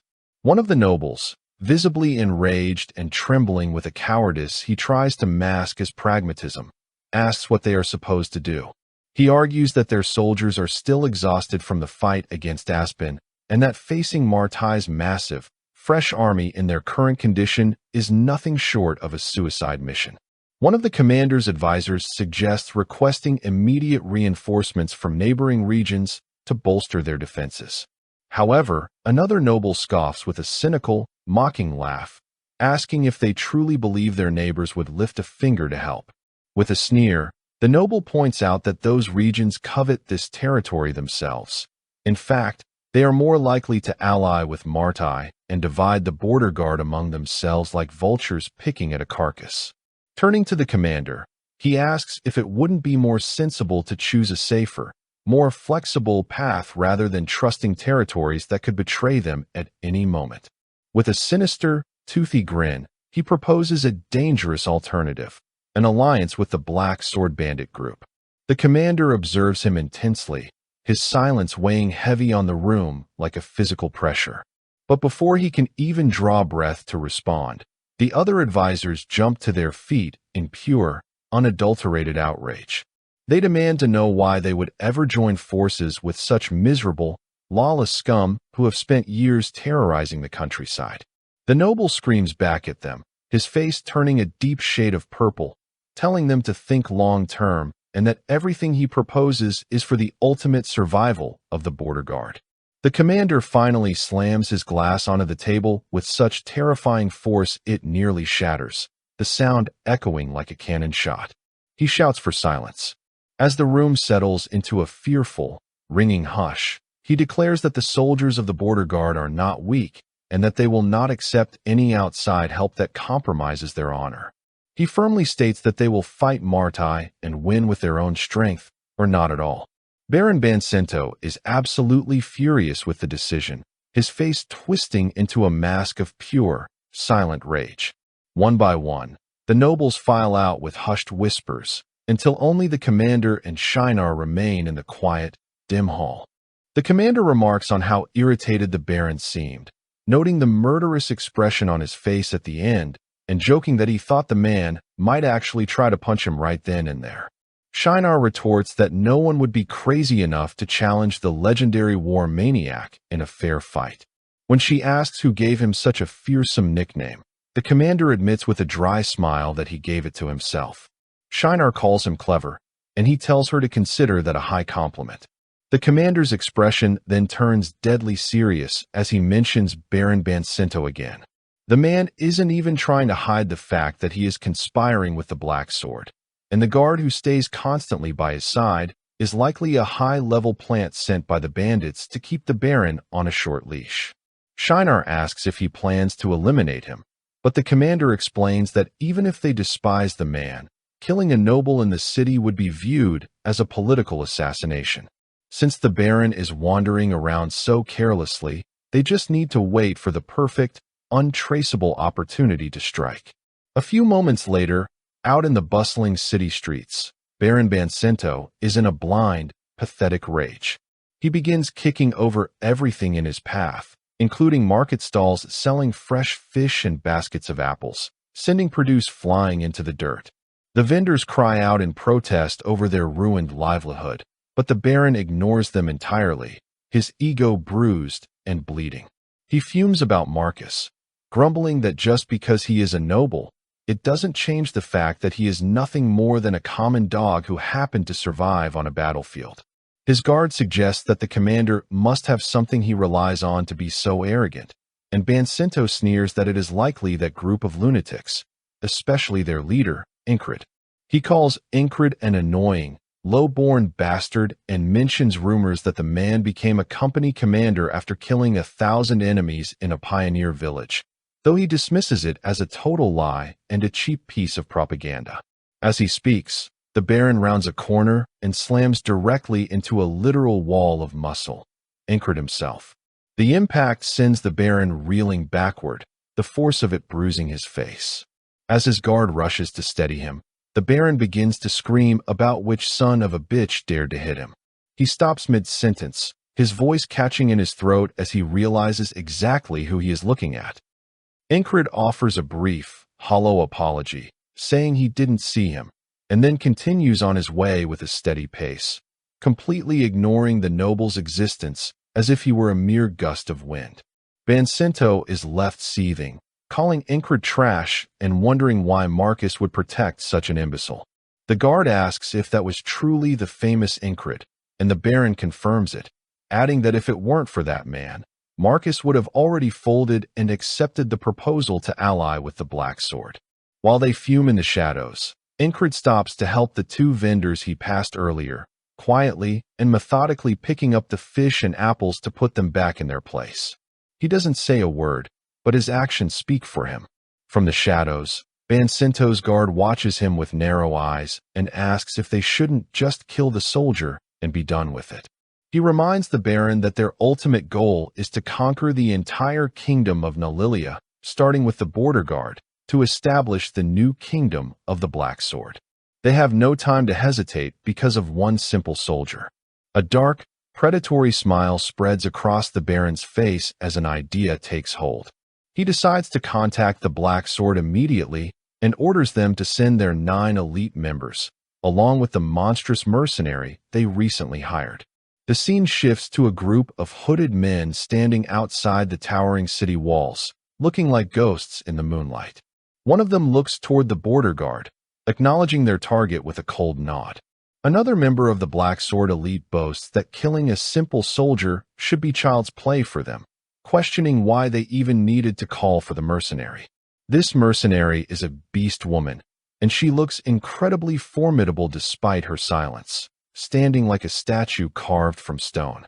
Another man explains that the noble who hired them wants to guarantee the target's death without any chance of failure.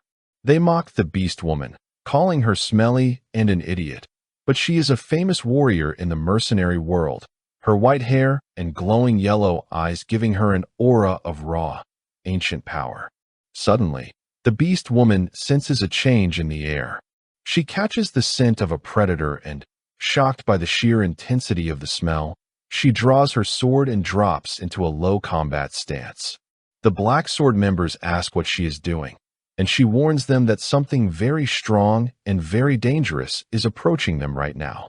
They all take their positions and wait, the silence of the night broken only by heavy footsteps.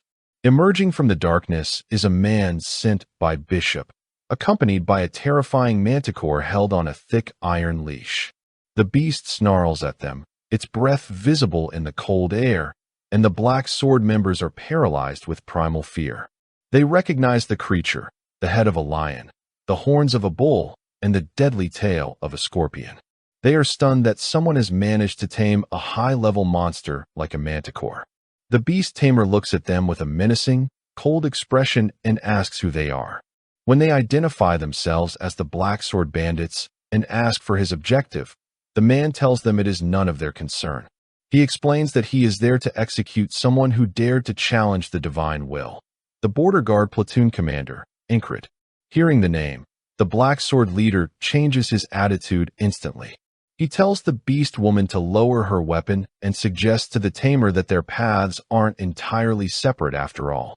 Since they both need to see Incred dead, he proposes they work together to ensure a guaranteed result. The tamer seems to find the plan acceptable, a dark glint in his eyes. Elsewhere, oblivious to the gathering storm of monsters and assassins, Incred is deep in his training. He is performing grueling, one-armed push-ups under the pale moonlight with 2 enormous boulders balanced on his shoulders, his muscles screaming and veins bulging under the impossible weight as he prepares for the war to come. The silver glow of a full moon hangs heavy over the training grounds, but for Incred, the beauty of the night is nothing more than a backdrop for his grueling labor. He continues to push his body far beyond its natural breaking point, a massive, jagged stone strapped firmly to his back. The weight threatens to crush his spine, yet he persists, grinding out repetition after repetition of squats. His muscles scream in protest, sweat drenching his clothes and dripping onto the dry earth, but his focus remains absolute.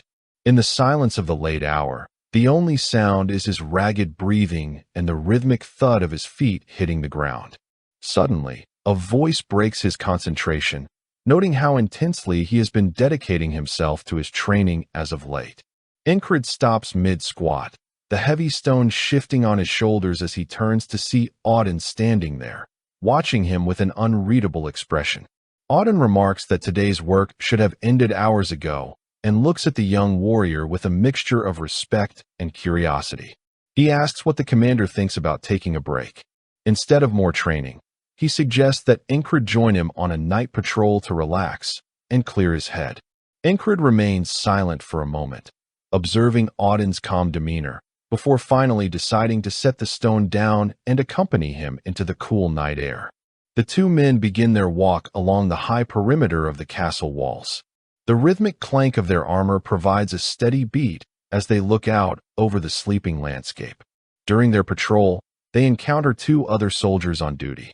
One of them visibly pales, his eyes widening in shock as he whispers under his breath, wondering what on earth the psychopath commander is doing out here at this hour.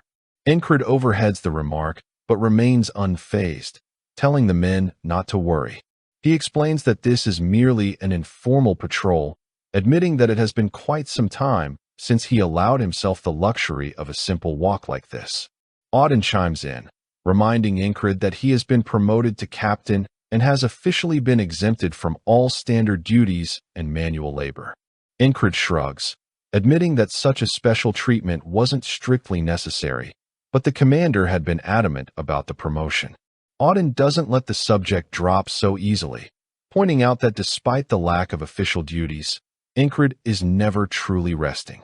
Every time they cross paths, whether it's dawn or the dead of night, Incred is always practicing, training, or locked in a duel. To Auden, it seems as though Incred is taking advantage of his free time more aggressively than anyone else in the company. Incred's response is cold and practical, stating simply that he cannot afford the luxury of wasting even a single second. Auden acknowledges that such diligence is a noble trait for a warrior, but he admits it is also starting to become a cause for concern. He leans on the wisdom of the scriptures, quoting that a day of constant, steady progress is far more vital than a single day of excessive overexertion. As they walk, Incred falls into deep thought. He reflects on the strange talent that has recently surfaced within his soul, a strength and intuition he never possessed in his previous lives. He feels as though he is finally following closely in the footsteps of the masters he once admired from afar. He can feel himself advancing at an unprecedented pace, his progress coming in massive, accumulated strides that should be impossible. However, deep down, a sense of urgency gnaws at him. He wonders if he has become too hurried, perhaps even arrogant, thinking he could master the complex power of the will in such a short window of time. Turning back to Auden, he gives a short nod, promising to keep those words in mind. Auden simply replies with a quiet affirmation. However, Incred can't help but point out the irony in Auden's lecture. He asks how Auden can preach about avoiding excess when he is the very same man who constantly demands that everyone push past their absolute limits during every training session. Auden doesn't miss a beat, countering that what he demands in training isn't an exaggeration. It is the baseline, the appropriate level for a soldier who wants to survive. In fact, he suggests with a sharp glint in his eye that they could probably afford to go even a little further next time. While the two discuss the philosophy of strength on the ramparts, a far more sinister scene is unfolding beneath the shadows of the outer walls. Hidden in the darkness, members of the Black Sword mercenary group and a specialized beast tamer crouch in silence. Beside them, a massive manticore, a creature of nightmare and muscle, breathes heavily in the dark. One of the mercenaries asks about the status of the assault, and another confirms they will draw the guard's attention to this specific sector first to create a diversion. Their leader barks a final order, telling the squad to prepare to link up with the spy they have already infiltrated near the main gate.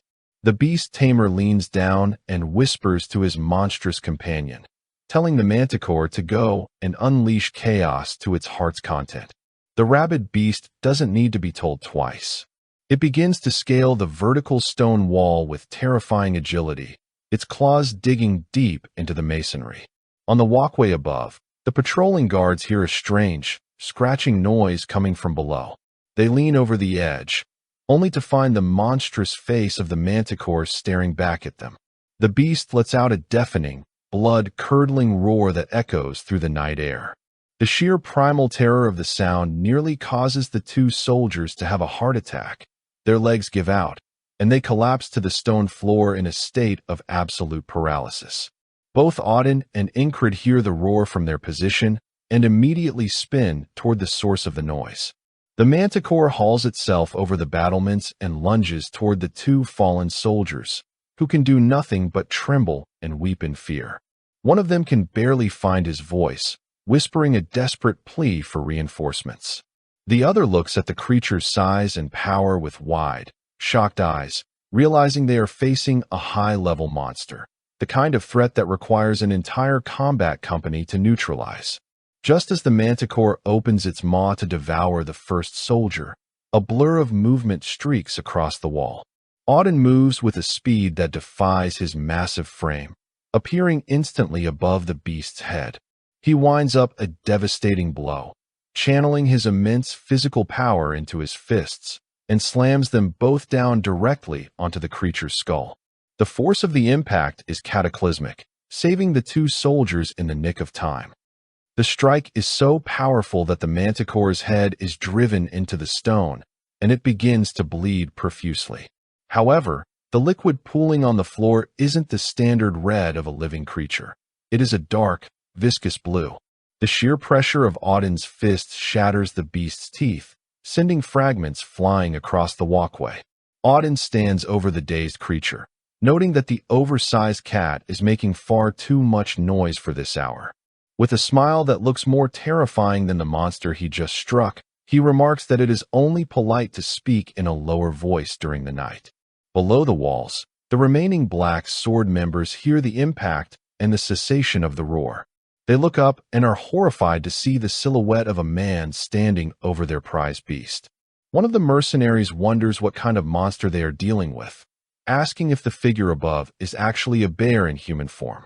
He is stunned that the manticore was suppressed so effortlessly. Another mercenary near the gate shouts to the group, urging them to move before they are discovered.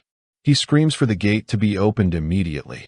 At the main gate, two guards are standing watch, but the situation turns tragic in an instant. One of the guards draws his sword, but instead of facing the enemy outside, he turns on his partner with a dark, murderous expression. He lunges forward, driving his blade into the other soldier. The traitor is likely one of the hidden agents working for Baron Bancinto, placed there for this very moment. Ingrid hears the screams echoing from the direction of the gate. He stops in his tracks and turns to Auden, noting that there is clearly more than one enemy attacking the perimeter. He asks if Auden can handle the situation on the wall alone. Auden doesn't hesitate, telling the commander to go and that he will take care of the mess here. Without another word, Ingrid turns and sprints toward the screams, his speed so great he becomes a mere shadow flickering through the torchlight. The scene shifts back to the gate, where the wounded guard lies on the ground, clutching his stomach. He looks up at his former friend in disbelief, asking why he would do such a thing. The assailant's face remains cold as he tells his victim not to take it personally. He raises his sword again, preparing a final, lethal strike, declaring with a dark grin that the guard's death will serve as the foundation for the rise of the Black Sword. But before the blade can fall, Ingrid arrives. He doesn't waste time with words. Instead, he draws his assassin's daggers and hurls one with deadly precision. The blade whistles through the air and buries itself deep into the traitor's arm, the very one holding the sword. The man cries out, clutching his wounded limb and dropping his weapon. Ingrid ignores the traitor for a moment, moving instantly to the side of the fallen soldier to assess his condition. Inside his mind, Ingrid remains eerily calm. He reflects that after dying so many times in his previous loops, he has gained the ability to evaluate the severity of a wound at a single glance. He looks at the guard, who appears to be little more than a young boy, and sees the panic in his eyes as he struggles to catch his breath. After a quick scan, Ingrid realizes the wound isn't as fatal as it looks. He tells the boy he is stable and commands him to get up and walk to the infirmary on his own. The young soldier, delirious with pain and fear, screams back at Incred, asking how he is supposed to walk when he's just been stabbed in the stomach. Incred's voice is dry and devoid of pity as he remarks that based on the volume of his screaming, the boy is clearly in much better shape than he claims. The guard groans, feeling the approach of what he thinks is death, and begs Incred to deliver his final words to his sister. Incred cuts him off sharply, telling him flatly that he isn't going to die today. The traitorous guard, watching this exchange while holding his bleeding arm, realizes his mission has failed. He knows he won't be able to open the massive gate now and decides that his only option is to flee and save his own skin. He turns to run, but Incred is faster. Another dagger flies through the air, this time striking the traitor squarely in the leg. The man collapses to the ground, howling in pain.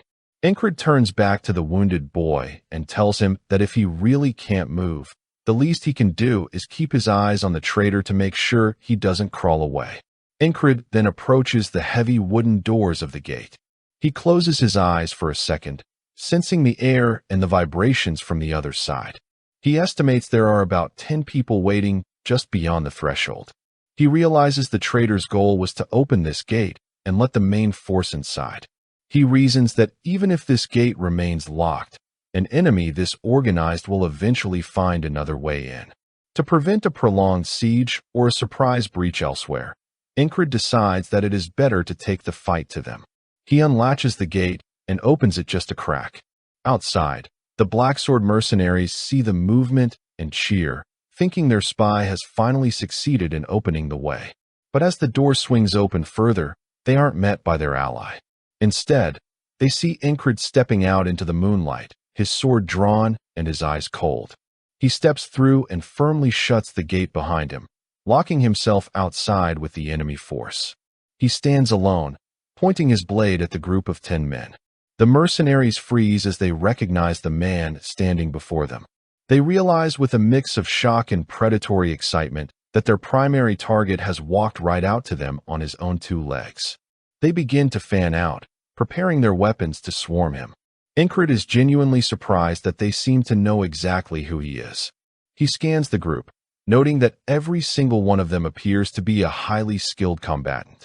However, his gaze eventually settles on a figure standing further back, a beast woman with the features of a wolf. He can sense an aura radiating from her that is far more intense than the others. He concludes that she must be the strongest among them. The beast woman, however, is not feeling as confident. The moment her eyes lock onto Incred, she begins to tremble uncontrollably. Her primal, animalistic senses are screaming at her, warning her of a level of danger she has never encountered before.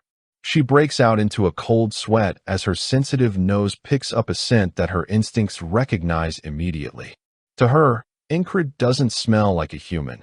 He smells like a force of nature, like a man who has stood at the threshold of death 1,000 times. The other Black Sword mercenaries, oblivious to her fear, launch their attack and scally toward him. Incred doesn't hesitate. He charges his own power and delivers a massive, blindingly fast lateral swing. In a single motion, he cuts down the first man, followed instantly by 2 more who were close behind. As the bodies hit the dirt, the beast woman finally finds the words for what she is feeling. Looking at the carnage, she realizes with absolute certainty that the man standing before them is not just an opponent. He is an extremely dangerous monster in his own right. The chapter erupts into a symphony of violence and crimson spray. Blood arcs through the air, painting the stone walls of the fortress in shades of macabre red. Panic, cold and sharp, seizes the hearts of the station's soldiers as they scramble in a frantic, disorganized dance of survival. They scream in terror, their voices cracking as they witness the nightmare unfolding before them. They shout to one another, questioning the impossible, wondering how a manticore, a creature of legend and carnage, could have breached their defenses. They bark orders to man the ramparts immediately, but the chaos is absolute. The spray of blood doesn't stop. It continues to rain down as the soldiers desperately try to find their footing. They urge everyone into combat positions, fully aware that they are facing a high-level monster. In their eyes, the end has arrived. They tell each other to prepare for death, for what hope does a common man have against such a titan? Yet, amidst this whirlwind of fear, one man stands as a pillar of absolute, terrifying power. Auden is not merely fighting the beast, he is systematically dismantling it. With a calm that borders on the divine, Auden begins to slap the monstrous creature. These are not mere strikes. They are concussive blasts of pure physical might that send the manticore reeling. He pummels the beast, slamming it into the earth with such force that the ground trembles beneath its weight. The creature bleeds profusely, its life force spilling out in jagged spurts. One final, devastating blow sends the massive beast skidding across the dirt, coming to a halt right in front of the trembling soldiers. The sight is pathetic. The manticore, once a symbol of primal dread, now has its teeth shattered and pulverized, the direct result of Auden's overwhelming physical dominance. The beast is spent, its energy drained, and its spirit broken. Nearly every bone in its skull has been fractured by Auden's relentless assault. It lies there, a heap of ruined fur and broken divinity. The soldiers, who had arrived expecting a desperate final stand, are frozen in shock. The sight of the invincible monster in such a pitiful state leaves them breathless. One soldier, still gripped by the momentum of his own fear, begins to mutter about preparing to die, only to stop mid-sentence. Another looks at the broken creature and asks, with a mix of confusion and relief, if they are still required to die today. Auden, his muscles rippling with an intensity that seems to defy the laws of nature, begins to walk toward the fallen beast. His presence is heavy, suffocating. He speaks with the gravity of a man reciting holy law, noting that the scriptures teach a vital lesson. Having a different faith and walking a wrong path are two distinct things. The manticore, driven by a final, desperate instinct for survival, forces itself up. It gathers the last remnants of its strength and lunges at Auden. Its venomous scorpion tail lashes out, a lethal barb aimed directly at Auden's heart. Auden doesn't even flinch. He catches the strike with his bare arm, the armor of his resolve far tougher than any chitin. He looks the monster in the eye and commands it to surrender itself to God and erase its sins. With a fluid, explosive motion, he delivers a brutal uppercut to the beast's mangled jaw. He continues his sermon of steel, telling the creature to seek forgiveness for a soul stained by corruption. He follows up with a crushing lateral strike to the neck, a blow that nearly severs the beast's connection to its own body. Even as it reels, the creature struggles to stay upright, a testament to its high-level vitality. Auden, however, is relentless. He bellows for the creature to implore for salvation before launching himself forward. He drives a fist deep into the manticore's stomach, the impact so profound it lifts the multi-ton creature high into the air. The soldiers can only watch, their mouths agape, as the law of gravity is seemingly rewritten by Auden's strength. The beast's flight ends abruptly and violently as it falls onto the jagged edge of a defensive tower. The stone spire pierces through its chest, pinning it like an insect in a display case, and ending its life instantly. Auden doesn't offer the carcass a second glance. He turns his back on the fallen monster and shifts his focus toward the horizon, where the true enemies linger. The soldiers, meanwhile, cautiously approach the dead manticore. They whisper in disbelief, confirming to one another that the nightmare is actually over. One of them calls out for the body to be recovered, shouting for a ladder to begin the grim task. As the dust begins to settle, Auden's expression shifts into something truly terrifying. He reflects internally on the nature of the beast he just slew. High-level monsters are not mindless animals. They possess a keen, predatory intelligence. For a manticore to launch a solo, suicidal assault on a human fortress, and to refuse to flee even when the odds turned against it, is unheard of. This wasn't the behavior of a wild animal. It was the behavior of a puppet. His eyes scan the distance, locking onto a figure hidden in the shadows, the beast tamer. When their gazes meet, the beast tamer's world collapses. Terror, cold and paralyzing, washes over him. He had watched his invincible pet be slaughtered like a common stray. Seeing the monster that is Auden looking back at him, the tamer turns and flees as fast as his legs can carry him. Auden watches the man run, his face a mask of righteous fury. He prepares to descend from the walls, his voice low and dangerous as he identifies his prey. He calls him a brother devoted to a heretical sect, a title that carries the weight of a death sentence. The beast tamer is in a full-blown panic. He pushes his body to the limit, his mind racing with the impossibility of what he just witnessed. He never imagined a madman existed who could stop a manticore with his bare hands. But Auden is already in motion. He leaps from the towering walls, descending like a vengeful deity. The impact of his landing creates a massive cloud of dust, and before the tamer can even register the sound, Auden is charging toward him. The tamer, who moments ago felt like a master of life and death, now begins to scream like a terrified child trapped in a horror film. All his bravado has vanished, replaced by the primal fear of a cornered animal. As Auden closes the gap, he reveals a piece of his darkened past. He explains that long ago, he served as a heresy inquisitor. His life was spent hunting monsters, demonic beasts, and those who dared to spread heresy. He admits that while he may no longer hold that official title, his heart remains unchanged. The beast tamer continues his desperate sprint, but Auden is a force of nature. He effortlessly pulls alongside the man, his fist already cocked back with enough power to shatter stone. He offers one final, chilling prayer: "May God have mercy." The punch connects squarely with the tamer's face, a localized explosion of force that sends the man flying for several meters. The tamer's flight ends when his head collides with the fortress wall. The impact is so catastrophic that it doesn't just crush the man's skull, it actually cracks the reinforced masonry of the wall itself. Auden stands over the ruin of his enemy, a single blow having ended the threat. Shortly after, the rest of the group arrives on the scene. Rem lets out a low whistle, clearly impressed by the carnage. He remarks that if he had known things were going to be this entertaining, he would have joined the fray sooner. He playfully accuses the big guy of being selfish for wanting to play all by himself. He is joined by Ragna, Saxon, Kreis, and Esther. Auden, cooling down from his battle trance, simply asks why they left their positions. Kreis is currently struggling with Esther, who is in her sleek panther form. He holds her in his arms, explaining that with the boss gone, Esther started throwing a tantrum and refused to go to sleep. Esther, however, is clearly not a fan of being handled.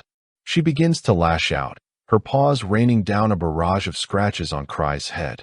Kreis yelps in pain, cursing his luck and wondering aloud why the cat seems to reserve all her hatred specifically for him. Rem interrupts the bickering to ask about the location of their leader. Saxon points toward the main gate, noting that things are likely wrapping up over there as well. The scene shifts to the gate, where the air is thick with the scent of iron and death. Incred has turned the area into a graveyard, having single-handedly decimated the majority of the Black Sword mercenaries. Only two enemies remain standing: a beast woman and a trembling mercenary who can barely hold his weapon. The man is hyperventilating, cursing his luck. He had mistakenly believed Incred was just another common soldier, but the reality is far grimmer. He realizes that Incred possesses the terrifying skill level of a master knight. Incred stands amidst the fallen, his twin blades dripping with the blood of his enemies. He is untouched, his breathing steady, a silent reaper in the moonlight. The beast woman, drenched in sweat and gasping for air, realizes the futility of their situation. A nervous, jagged smile flickers across her face as she acknowledges that this place will likely become her grave. She admits to herself that she has lived her life prepared for this moment, but there is a strange sense of honor in it. As her yellow eyes lock onto Incred, she feels a twisted sense of satisfaction.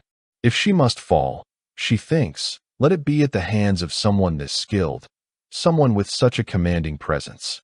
She speaks aloud, telling Incred that this is a fine place to die.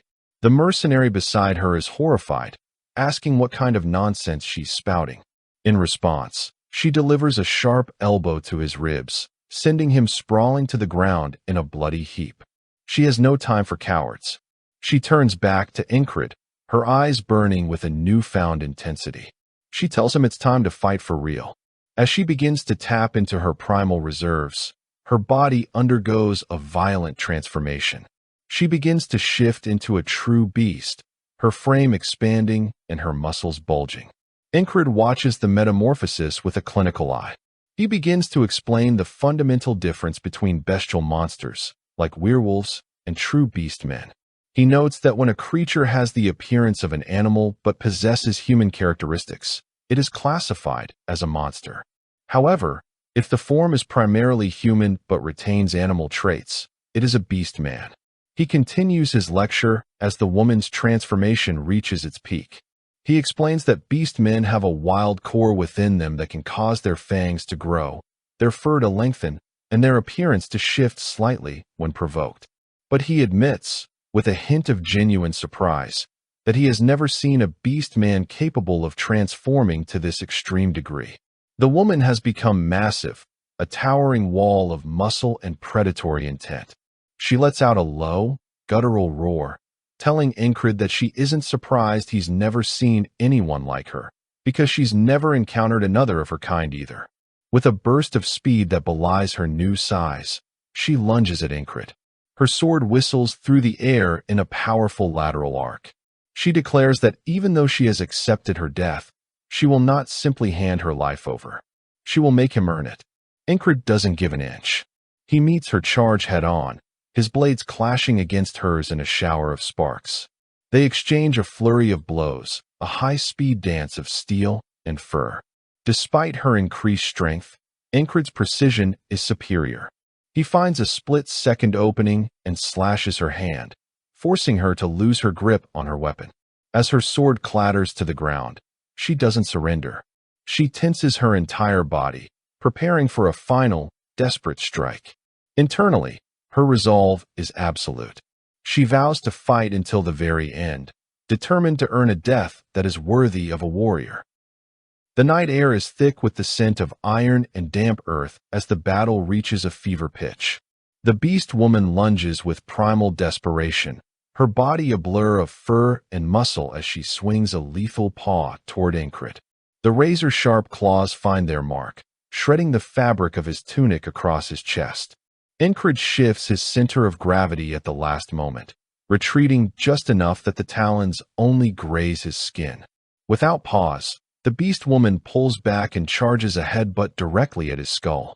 The impact connects with a sickening thud that echoes through the clearing, and she lets out a triumphant, animalistic roar.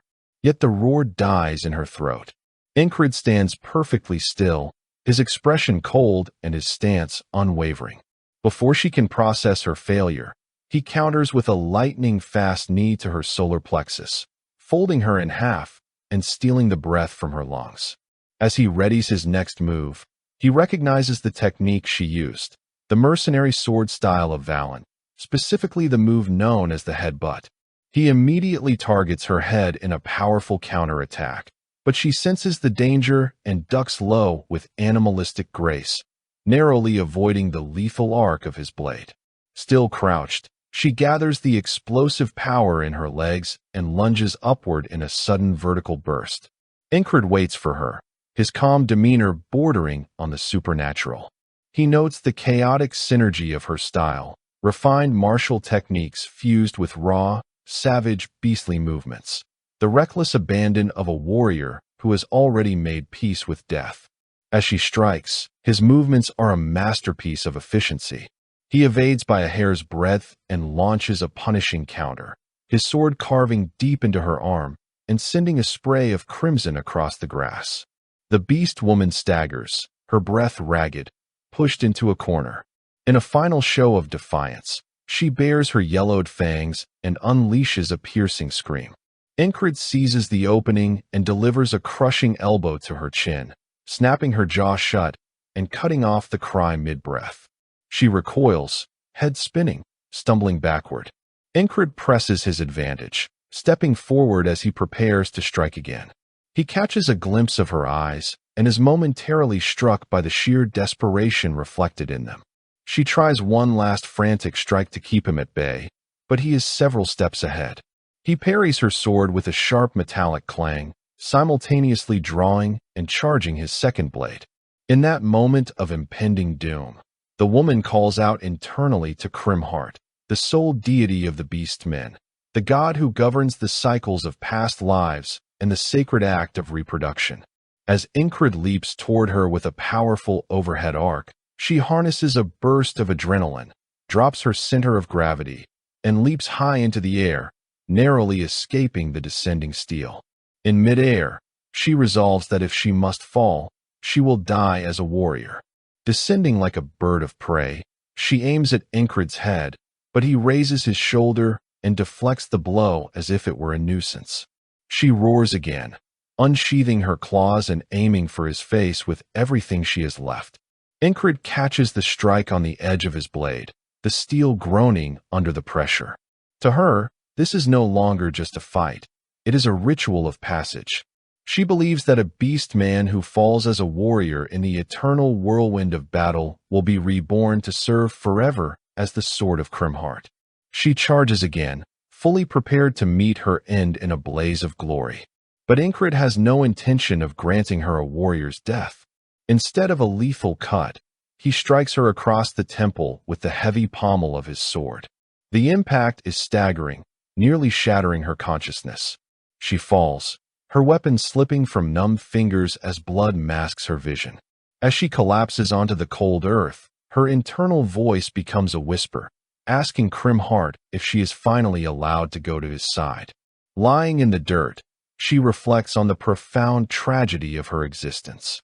She was an outcast, abandoned by the Beastman tribes and forced to wander the world without a home or a pack.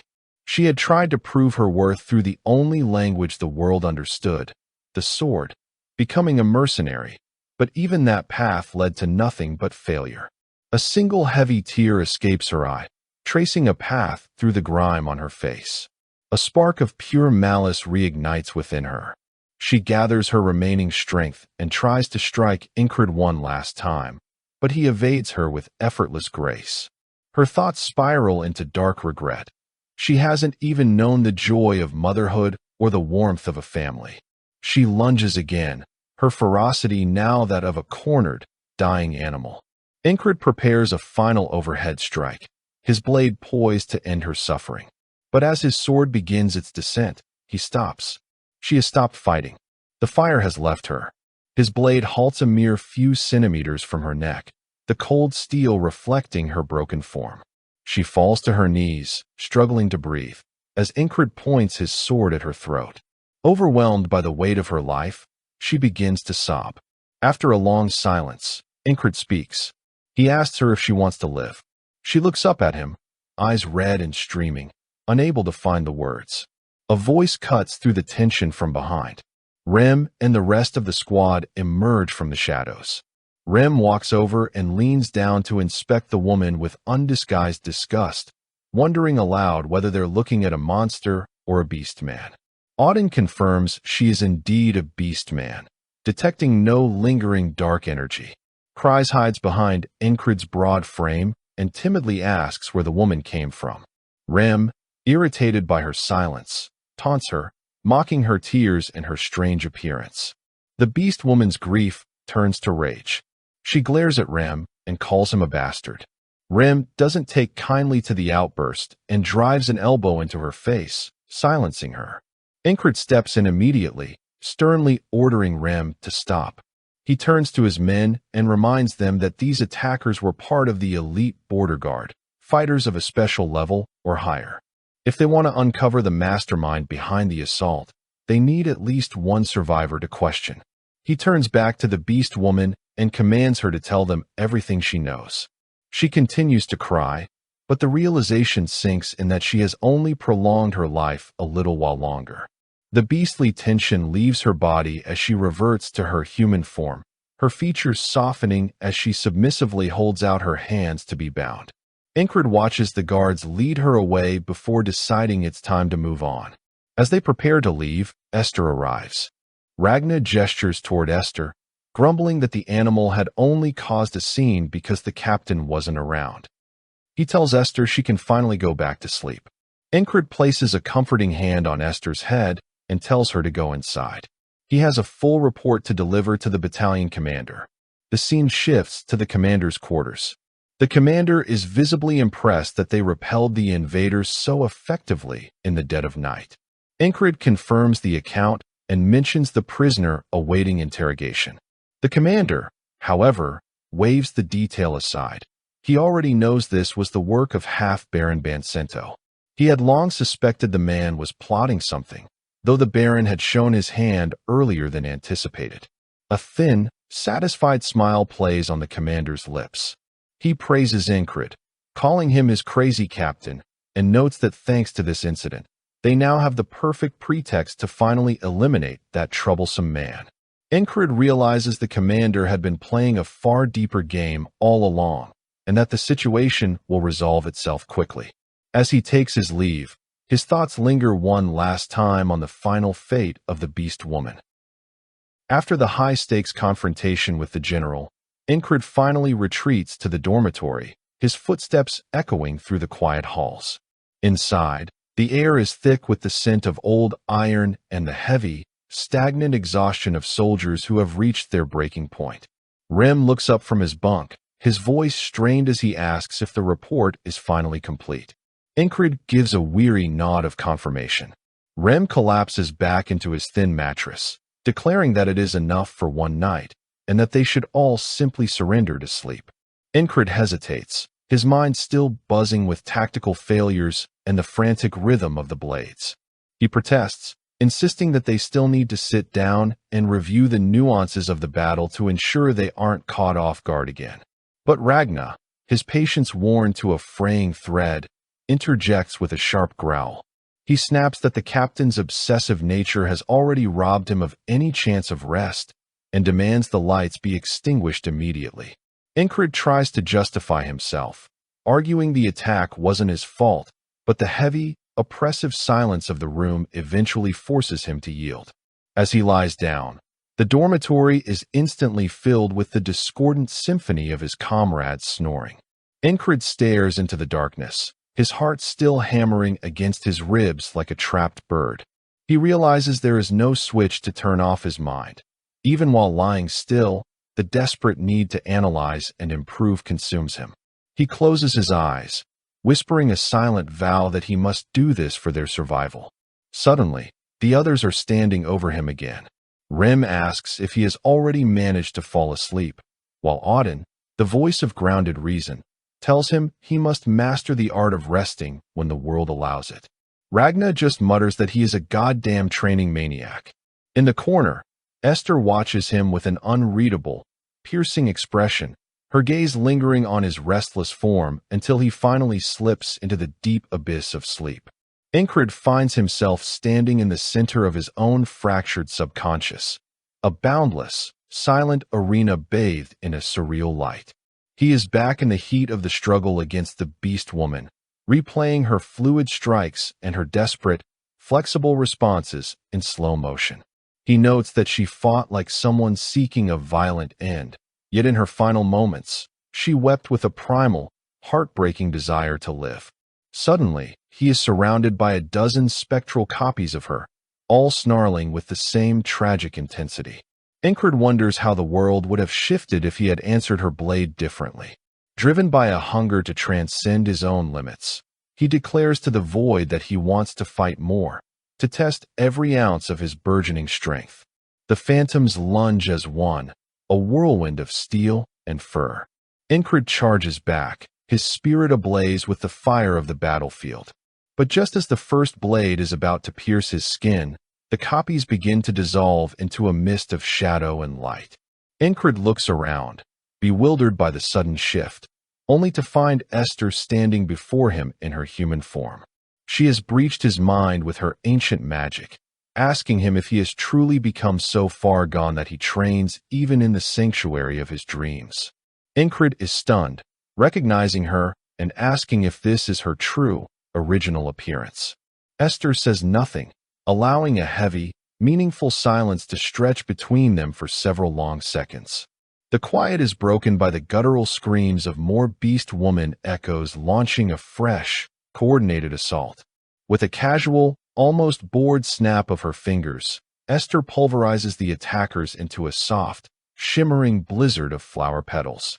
She turns to Incred with a gaze as cold as the winter stars, warning him not to act like he knows her when they return to the waking world.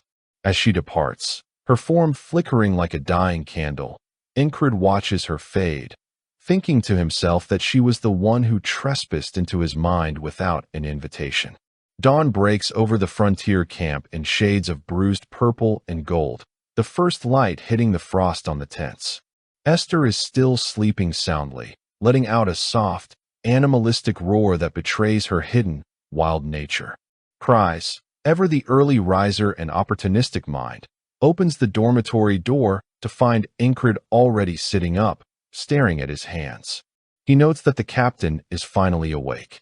When Incred asks where he disappeared to so early, Cries explains he was busy organizing the Gilfin Guild to harvest the manticore's carcass before the scavengers could get to it. To a businessman like Cries, a high-level monster is a mountain of kronas, from its toughened, magical hide to its valuable, alchemical entrails. Incred admires his tireless work ethic, but Cries quickly turns the conversation toward the shadows lurking on the horizon. He identifies the previous night's attackers as elite mercenaries from the Black Sword, likely hired to exploit the growing tension with the neighboring territory of Martai. Incred asks for an update on the situation, and Cries confirms the grim reality. The enemy has finished their preparations and organized their army for a full-scale move. Territorial war is no longer a distant threat. It is an inevitability that will redefine their world. Cries wonders aloud if the commander will finally execute that one in retaliation for the Black Sword's insolence. Incred remains silent, the crushing weight of the coming conflict settling over him like a shroud of lead. The scene shifts to the suffocating, damp darkness of the city dungeons, where the air tastes of salt and iron. Baron Bancento wrinkles his nose in disgust at the stench of decay as he follows Commander Marcus through the labyrinthine corridors. He asks with a forced bravado why he was summoned to such a wretched, low place. They stop before the cell of the beast woman, who sits in heavy, rusted chains, her spirit seemingly broken by the weight of her captivity. Marcus explains that she was part of the Knight's invasion and that a brutal interrogation has branded her a mercenary for the Black Sword. A cold, stinging sweat begins to drench the Baron's expensive silken robes. He trembles, his knees nearly buckling, knowing full well that he was the one who orchestrated the entire strike to eliminate the rising star in the guard. The commander continues his narrative, revealing that an internal accomplice hired her specifically to assassinate a soldier named Incred. He adds that while she didn't know her employer's name, they had hoped to break the spy captured at the gate for the full truth. At that precise moment, a soldier tosses the captured spy's limp body onto the stone floor in front of Bancento like a bag of rotting refuse. The subordinate reports the man took his own life with a hidden poison before they could extract the final truth. Bancento's heart nearly stops. He recognizes the man as the very subordinate he ordered to open the city gates. The commander fixes his piercing, predatory gaze on the Baron, asking for his expert opinion and reminding him that it was his idea to ally with the Black Sword in the first place. Desperate to deflect the tightening noose of suspicion, Bancento explodes in a fit of theatrical rage. He slams his fists against the bars of the beast woman's cell, screaming at her and calling her a filthy, lying creature. He begs the commander to torture her further until she names the real culprit behind this conspiracy. Commander Marcus watches the Baron's desperate performance with a chilling, unreadable calm. He offers a mockingly shallow bow, stating he could never bring himself to doubt the Baron's obvious innocence. He places a heavy, meaningful hand on Bancento's shoulder, noting that if this was truly the Black Sword's work, they are pathetically, almost laughably incompetent. He adds that a noble of high standing would never suggest allying with such tactical failures. Bancento offers a sickly, trembling smile, But the commander's tone turns to absolute steel. He claims the incident proved the border guard is seen as weak prey and that he will follow the Baron's advice by sending an official delegation to the Black Sword to renegotiate. He asks the Baron to lead the delegation as the official representative, effectively sending him into the lion's den. Thinking he has miraculously escaped the executioner's block, Bansinto eagerly accepts, bowing low in a show of false gratitude. Deep in her cell, the beast woman listens to the political maneuvering with hollow, haunted eyes. She wonders why they would send a diplomat to the very people who try to slaughter them. She had told them everything, just as Incred said she should, but the twisted logic of men escapes her primitive instincts. She decides it doesn't matter. She is a dead woman walking either way. Outside the prison walls, where the fresh air does little to mask the tension, the commander's subordinate spits on the ground in disgust, calling the Baron a shameless, spineless coward. Marcus's face remains a mask of cold, lethal calculation. He states that the Baron's arrogant smile will be stripped away by sunset. He orders the border guard troops to depart immediately, aiming to intercept the Black Sword's headquarters before the Baron's delegation can even arrive to play their games. He intends to show the world the steep, bloody price of targeting the frontier. As he walks through the bustling streets, Marcus reflects on the sea of enemies rising against them, from the Black Sword to the hidden Martai spies lurking in every alleyway. He knows they are being viewed as easy prey. A dark, sharp smile touches his lips. If the world wants to underestimate them, he will let them. It is a strategic advantage he won't waste.